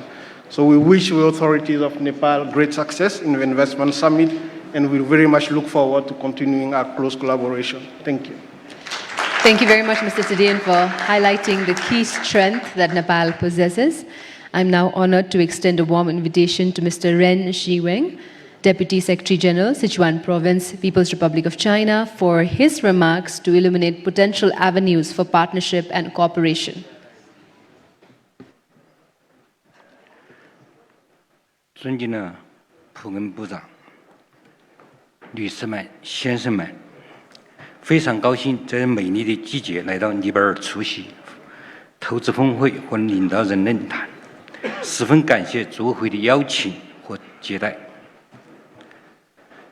正如上午罗兆辉署长所讲，中尼是山水相连的好邻居，守望相助的好朋友。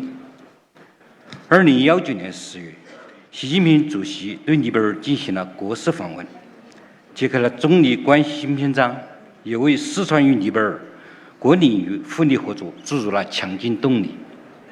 在中尼两国领导人的恢宏擘画下，四川也与尼泊尔像走亲戚一样，围绕“一带一路”合作建立了跨越喜马拉雅山的深厚情谊。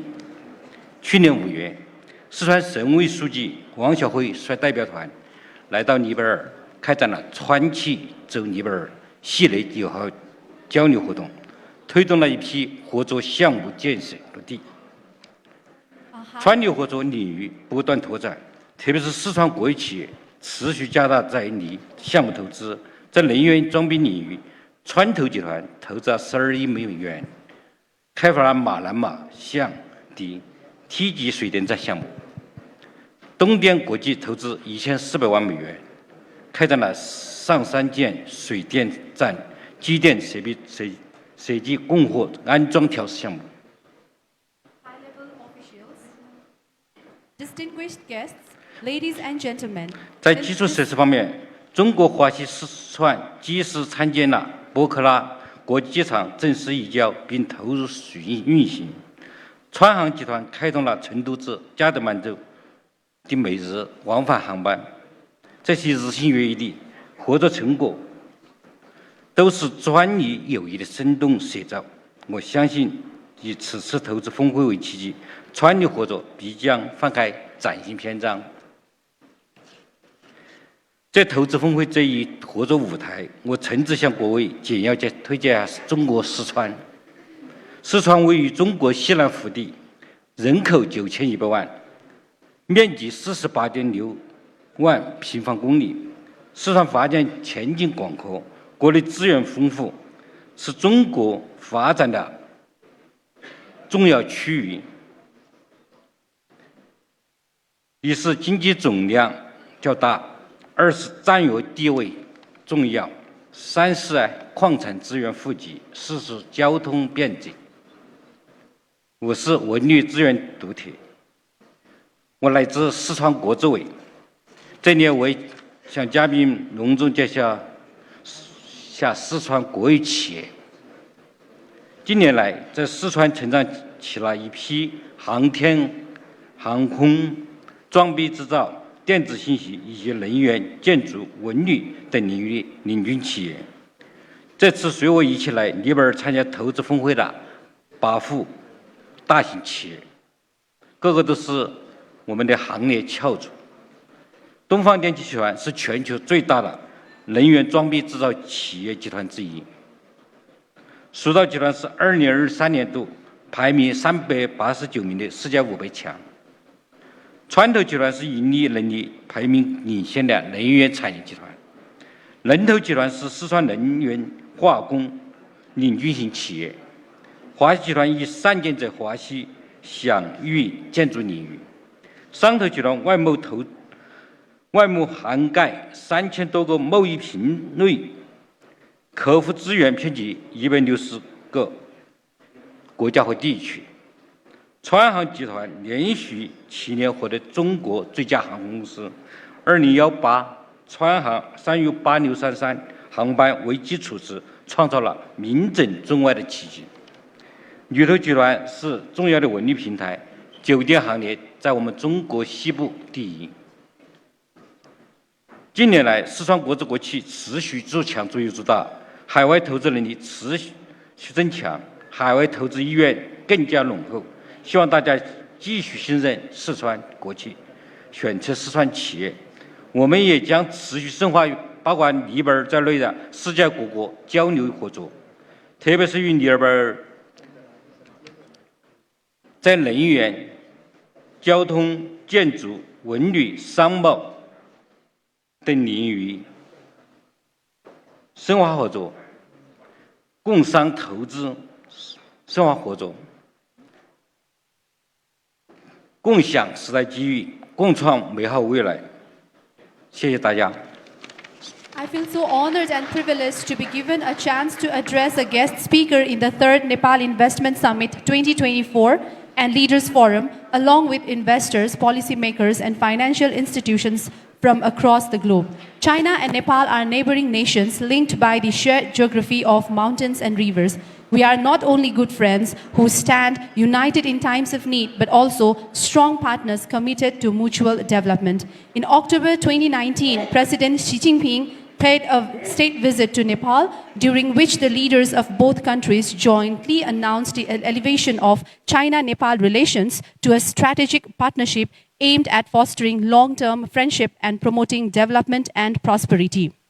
In May 2023, Mr. Wang Xiaohui, the party secretary of the Communist Party Committee of Sichuan Province, led a delegation from Sichuan to Nepal for a series of friendly exchange activities called Sichuan Enterprises Entering into Nepal, which facilitated the implementation and maturity of several cooperative policies. Shortly thereafter, Your Excellency Deputy Prime Minister Mr. Narayan Kaji Shrestha led a delegation to Chengdu to participate in the 19th China Western International Exposition, and recently his visit to Chengdu in 31st of March 2024 held a cordial meeting with His Excellency Governor of Sichuan Province and extended a sincere invitation to Sichuan enterprises to join this investment summit in Nepal. Cooperation between Sichuan and Nepal continues to flourish with a steady improvement in the quality of collaboration, notably marked by a growing investment from Sichuan's state-owned enterprises in Nepal. In the energy sector, Sichuan Provincial Investment Group Company Limited is ready to invest $1.2 billion towards the construction and development of the Marsyangdi Cascade Hydropower Project, while Dongfang Electric International Corporation invested $14 million for Upper Hydroelectric Project, Lot 3, including design, manufacture, supply, erection, testing, and commission of electromechanical works. Similarly, in 2023, the regional GDP surged past 6 trillion yuan, accompanied by an impressive growth rate of 6%, thereby clinching the province's 5th position nationwide. Furthermore, its export and import volume soared to 1.00767 trillion yuan, securing on an 8th place ranking in the nation. Moreover, Sichuan's strategic significance is undeniable. Additionally, the province boasts an abundance of mineral and energy resources. Furthermore, Sichuan's transportation infrastructure is highly sophisticated, ranking first in the nation for total road mileage and featuring dual international hub airports. The province is exceptionally well connected. Lastly, Sichuan is a treasure trove of distinctive cultural and tourism riches. Embellished with the 5 UNESCO World Natural and Cultural Heritage Sites, such as the enigmatic Sanxingdui Ruins, the ethereal Jiutai Valley, and the beloved giant panda, Sichuan's allure river belts across the globe. We extend a heartfelt invitation to enterprises from every corner of the world to join us in investing and nurturing Sichuan's potential. Hereby, we extend a sincere invitation to enterprises from around the world to invest and thrive in Sichuan. Likewise, we warmly invite international travelers to come and enjoy the leisurely delights of Sichuan province. Thank you. Thank you very much, Mr. Ren, for your remarks. And it is now a pleasure to invite on the stage Dr. Rajiv Singh, Director General, Indian Chamber of Commerce, for his remarks in this plenary session of Nepal Investment Summit 2024.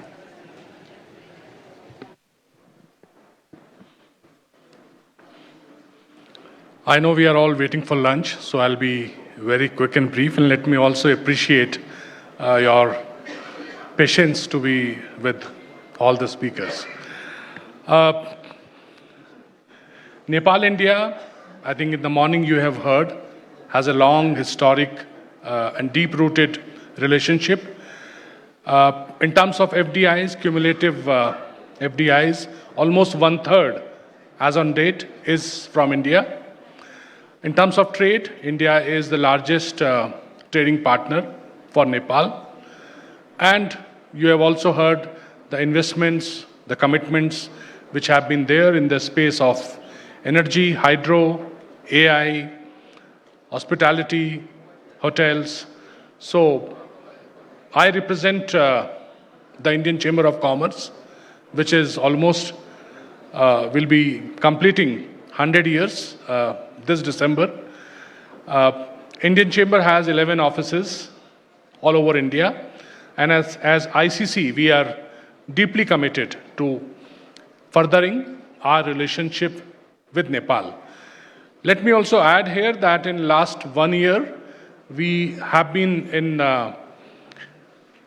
Kathmandu 4 times with over 120 companies, ranging from sectors like healthcare, education, energy, agro, food, Ayurveda, and so on.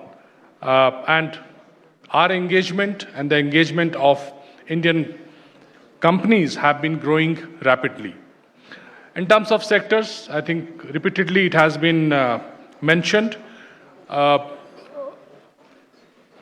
would also like to compliment the Nepal government for undertaking the second round of reforms, and especially to ease out the regulatory challenges which normally the investors, the existing and the new ones talk about.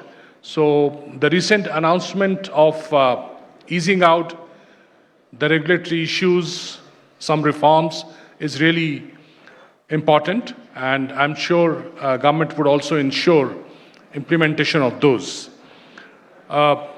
Repatriating the profit, I think the process needs to be streamlined, which already has been mentioned by the government, and government stands committed to that. As ICC, we have had very good experience working with the Nepalese companies and also government and the chamber partners here.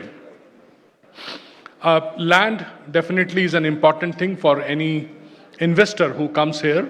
Land ownership, we all know, is an area which needs some innovative solutions, because in Nepal, the foreign investors are not allowed to own land, but companies are finding solutions for this, and that is how you see the FDI is growing. But I am sure going ahead, we need to find even better ways of managing the issue. Also, in terms of ceiling on how much land a company can acquire, I'm sure government is looking on those things also.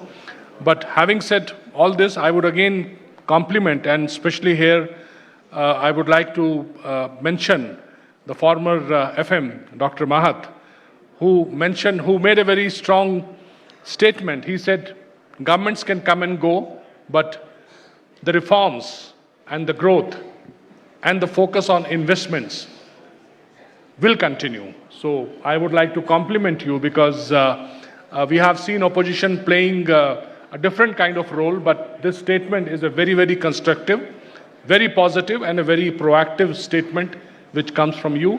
And I'm sure the current finance minister is taking all the steps to ensure that the investors which come to the country are taken care, of course, within the regulatory framework. As ICC, we feel that Nepal should also focus on services, especially healthcare, education, banking, finance, and so on. And again, India has proven expertise, and ICC also has companies which has expertise in all these. So we'll be happy to support, partner with companies and also with the government. In terms of development, I think Nepal has very favorable treaties. A lot of investments are coming, but I think, speaking from Nepal's point of view, the jobs which local Nepalese can do should not be outsourced, and rather there should be focus on developing and building the capacity to skill people and to empower the youngsters so that they are able to take up high quality jobs. Sustainability is the need of the hour. I think Nepal should not, and I'm sure it is not, repeating the mistakes which many other countries have done of compromising development and the ecology. I think ecology is more important and sustainable development is the way. Again, India is having its own challenges, but there are enough success models. So we will be happy to again work with Nepal government on this. At the end, I would say that Indian Chamber of Commerce, through its network of 11 offices in India and also 14 global representative offices, is committed to work closely with Nepal in furthering the investments. Thank you so much. Thank you very much, Dr. Singh, for sharing your positive testimonial of working in Nepal and suggestions as we move forward. I would now like to invite onto the stage Mr. Ashok Chaturvedi, Chairman and Managing Director of UFlex Group, to kindly share his remarks in the first plenary session where we're talking about exploring investment opportunities in Nepal.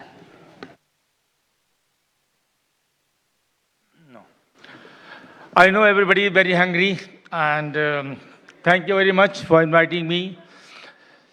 I'll talk only for 5 minutes allotted to me. And today, the need of the planet is what projects? Keep the planet clean, keep the planet green. And I'll only talk about these two issues only. So about keeping the planet clean, I will request the government over here that you are really responsible to keep it green first, Nepal. If you can collect all the garbages, there is technology available. I'm willing to share with any of the Nepalese entrepreneurs who are willing to take this project. We can give them, show them, guide them. They can come to India. And how to take further. If the garbage is being given to them, they can certainly do all sorting through AI process, no more manually, and everything can be reused or recycled. So one thing is, as the Nepal is going for a big leap for the growth, I strongly recommend this project to be taken up very strongly by the government and also entrepreneurs of the Nepal. Second is how to keep it green. I've heard that Nepal has huge potential for the hydropower. And green nitrogen is the future. So we should go ahead and move green nitrogen project, which will be saving a lot of energy for the Nepal, as Nepal doesn't have any fossil fuel energy. They all import about this. So keeping green energy, green hydrogen will be a great project over here to do in Nepal. I request all the entrepreneurs from Nepal, I invite them. I am also being the YPO member also, that come and visit India, visit Flex, and both these technology we can help you and guide you. We are also looking that because of super hydropower over here, we can, together with the local entrepreneur, set up the lithium-ion battery plant, which is also a big energy requirement based on green power. Once again, thank you very much for inviting me, and I invite all of you back to India. Thank you very much. Thank you very much, Mr. Chaturvedi, for acknowledging the opportunities that Nepal has and for the warm welcome in also exploring opportunities to work together. Distinguished guests, ladies and gentlemen, I would now like to invite onto the stage Mr. Umesh Prasad Singh, President, Federation of Nepal Cottage and Small Industries, for his remarks in this August gathering. No need.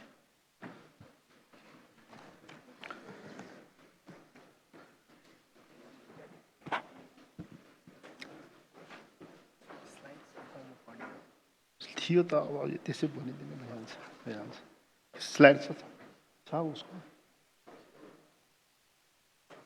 हाम्रो थियो त्यसमा दिएको छ देखाउनु त लाउनु त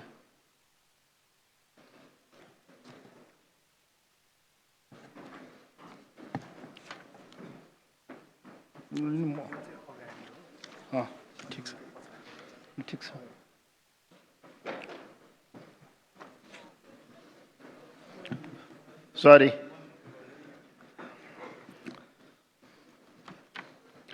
Honorable Finance Minister, Honorable former Finance Minister, Honorable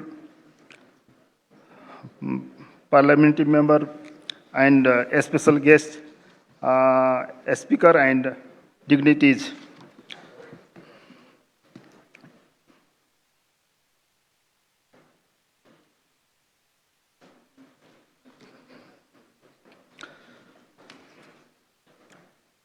Welcome everyone. Today we embark on journey to explore the vibrant landscape of the small and medium enterprises SME in Nepal.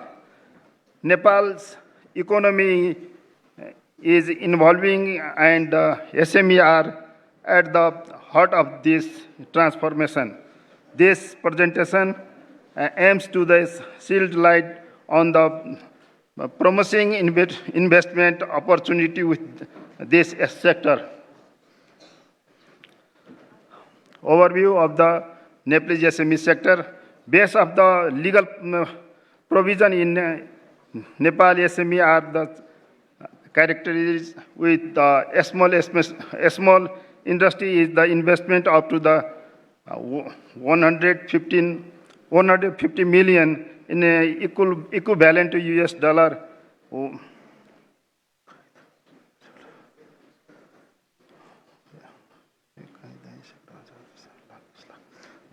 10 lakhs 5,600 approximately. Medium industries investment of the up to 500 million equivalent of the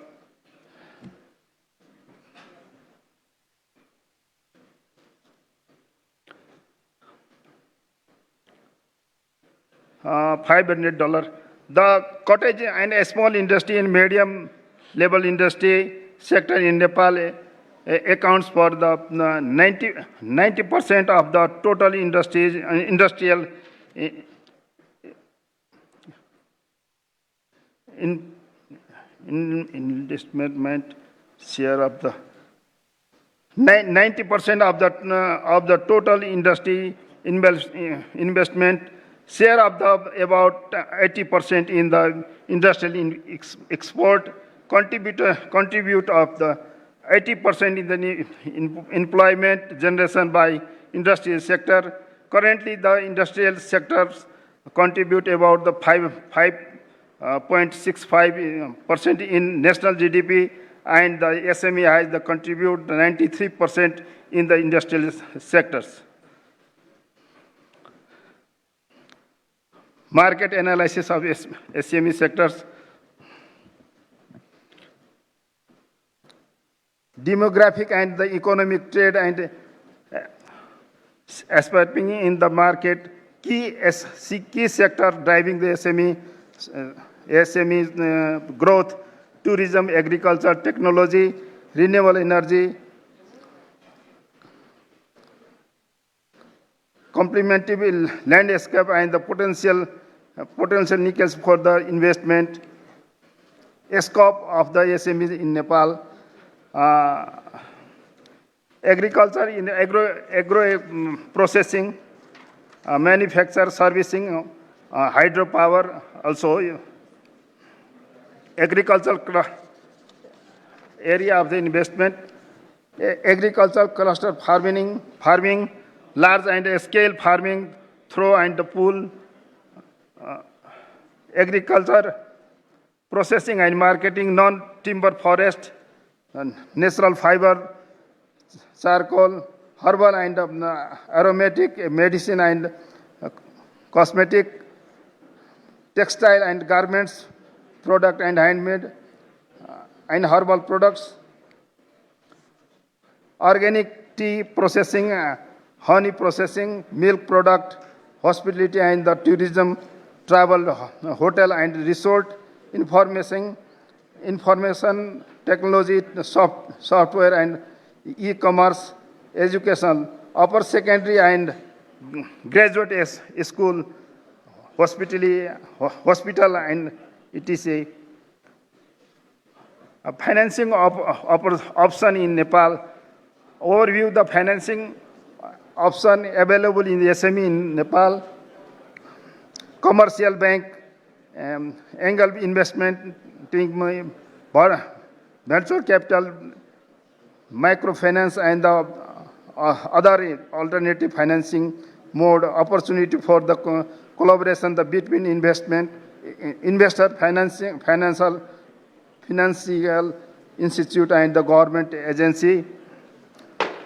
Comparative advantage, ability of the required human resource, ability of the potential supply and change for the raw materials, ability for the required and land resource, prospective domestic market, comparative international market, marketing potential, and thank you, all of you. Thank you, Mr. Singh, for shedding light on the various opportunities for investment in SME sector of Nepal.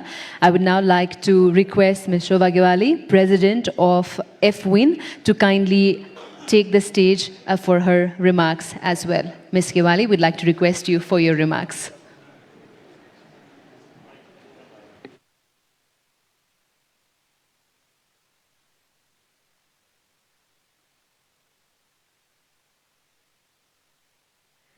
Esteemed Session Chair, the Honorable Finance Minister Barshaman Punju, respected distinguished speaker, esteemed participant, distinguished international investor, ladies and gentlemen, and media friends.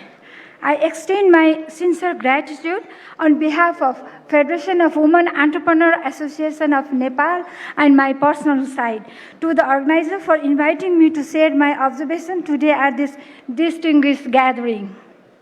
It fills me with immense pleasure to be amongst you all, embracing this invaluable opportunity to not just share insight but also observe the wisdom and experience to fellow speakers as we collectively navigate through the landscape of investment, climate, and opportunity in our beloved nation, Nepal.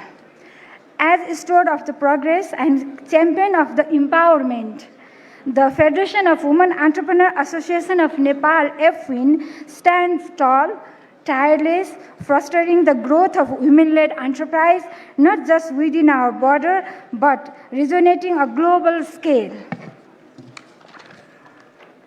Our journey is not without its challenges. The investability of the countless women-led business in formal economy remains a stark reality, using us to tear down barriers, to eliminate every corner with the brilliance of their endeavors. Amidst the existing risks of the climate crisis, the global focus on renewable energy presents significant opportunity for Nepal, particularly in hydroelectricity and solar technology. In the face of adversity, we find opportunity. The looming specter, the climate crisis, beckons us toward the renewable energy, which is a promising sector for Nepal's development, given its abundance of natural resources.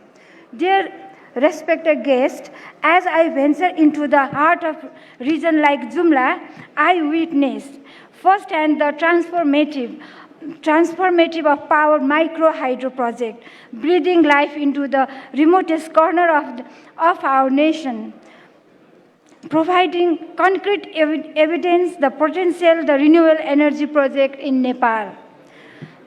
Our soil is rich, our biodiversity abundant.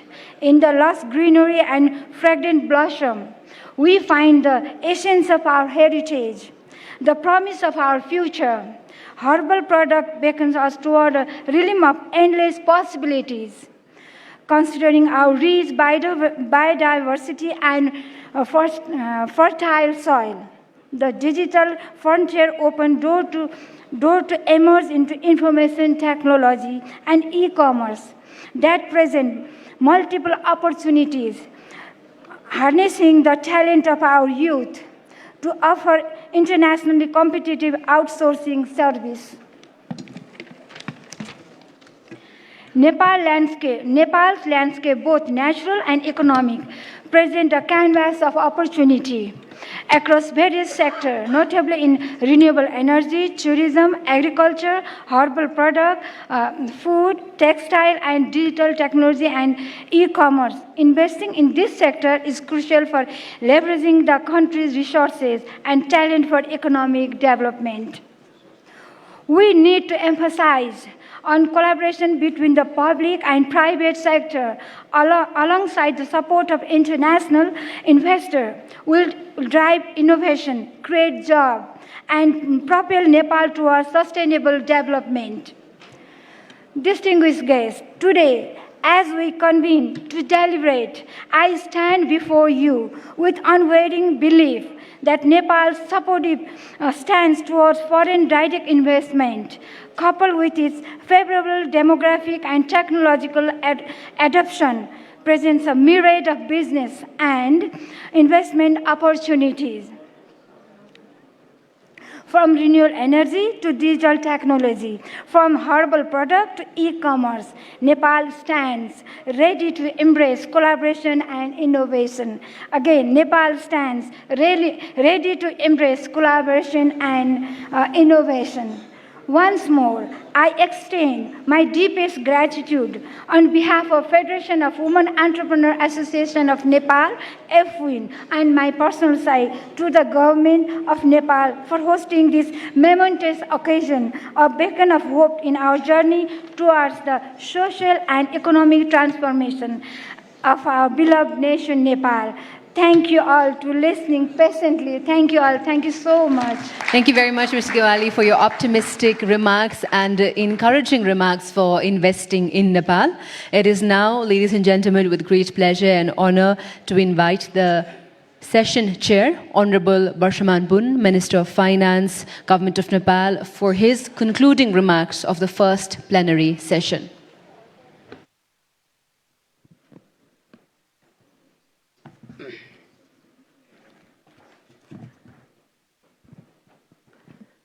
Distinguished presenters and speakers, ladies and gentlemen, I extend my sincere thanks to all the presenters and speakers for your valuable remarks on the topic exploring investment opportunities in Nepal. Nepal is strategically located between two large and growing economies, China and India. I believe that this present a great opportunity for foreign and domestic investment in Nepal. Nepal also possesses natural resources that have significant commercial potential, such as high peaks, biodiversity, and water resources.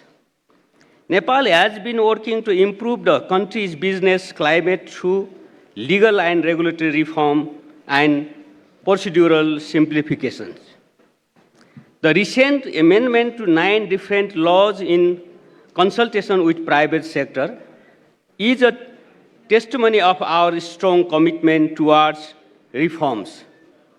We have also had a dispute settlement mechanism as per the convention and law.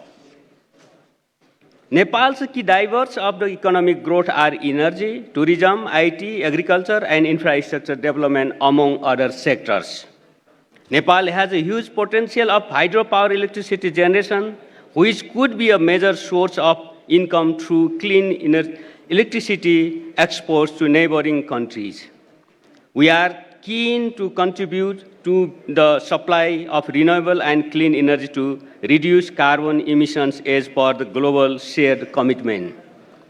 The government's annual budget is released at the end of May every year, through which the government announces some policies and programs in different sectors, including foreign investment. In addition, we are making the taxation laws more investment-friendly. The Foreign Investment and Technology Transfer Act, FITA, has streamlined the process for inbound foreign investment by requiring approval of the FDI within 7 days of application. We have also started an automatic route of approval in the IT investment. Similarly, FITA has also eased out the process of profit repatriation approval, mandating decisions within 15 days. The FITA also has a provision of a single window service center through which foreign investors can have and access the full range of services provided by various government entities. It also includes a provision requiring the government to set a minimum threshold for foreign investment. The law adopts a national treatment principle for all investors. It also guarantees that no foreign company will be nationalized for any reason. The Industrial Enterprise Act emphasizes the promotion of industrial growth in the private sector. It includes a no work, no pay provision. The government has also submitted a new customs bill to the Parliament, which is in line with the principles and practices of the World Customs Organization and the World Trade Organization. The IBN, a high-level government body chaired by the Right Honorable Prime Minister, was formed in 2011 to promote foreign and domestic investment for economic development in Nepal. In addition to approving large-scale investment projects, it also deals with managing public-private partnership projects in the country. Nepal has bilateral investment agreements and double taxation avoidance agreements, DTAA, with some countries. Recently, the government approved a model framework of bilateral investment agreement, BIA. I would like to reiterate Nepal's strong commitment to having more such agreements with other countries. Nepal's tax regime is compatible with international standards, and we are closely and regularly reviewing and updating our tax laws and procedures in the context of the changes.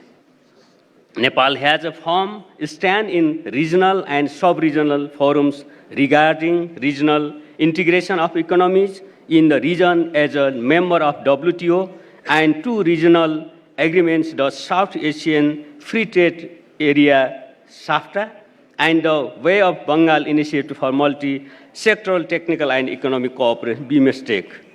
Nepal has a genuine commitment to implement these agreements. Foreign investors in Nepal have been making good profits and expanding their businesses significantly. Multinational companies are among the large taxpayers in Nepal, which reflects the ample opportunity to invest in Nepal. On behalf of the government of Nepal, I recommend that all investors grab this opportunity in Nepal. The government will pay full attention to protecting investment and doing its best to create an enabling environment. Once again, I sincerely thank the presenter and speakers for your insightful remarks and encouraging deliberations during the session. With this, I hereby conclude the session. Thank you all.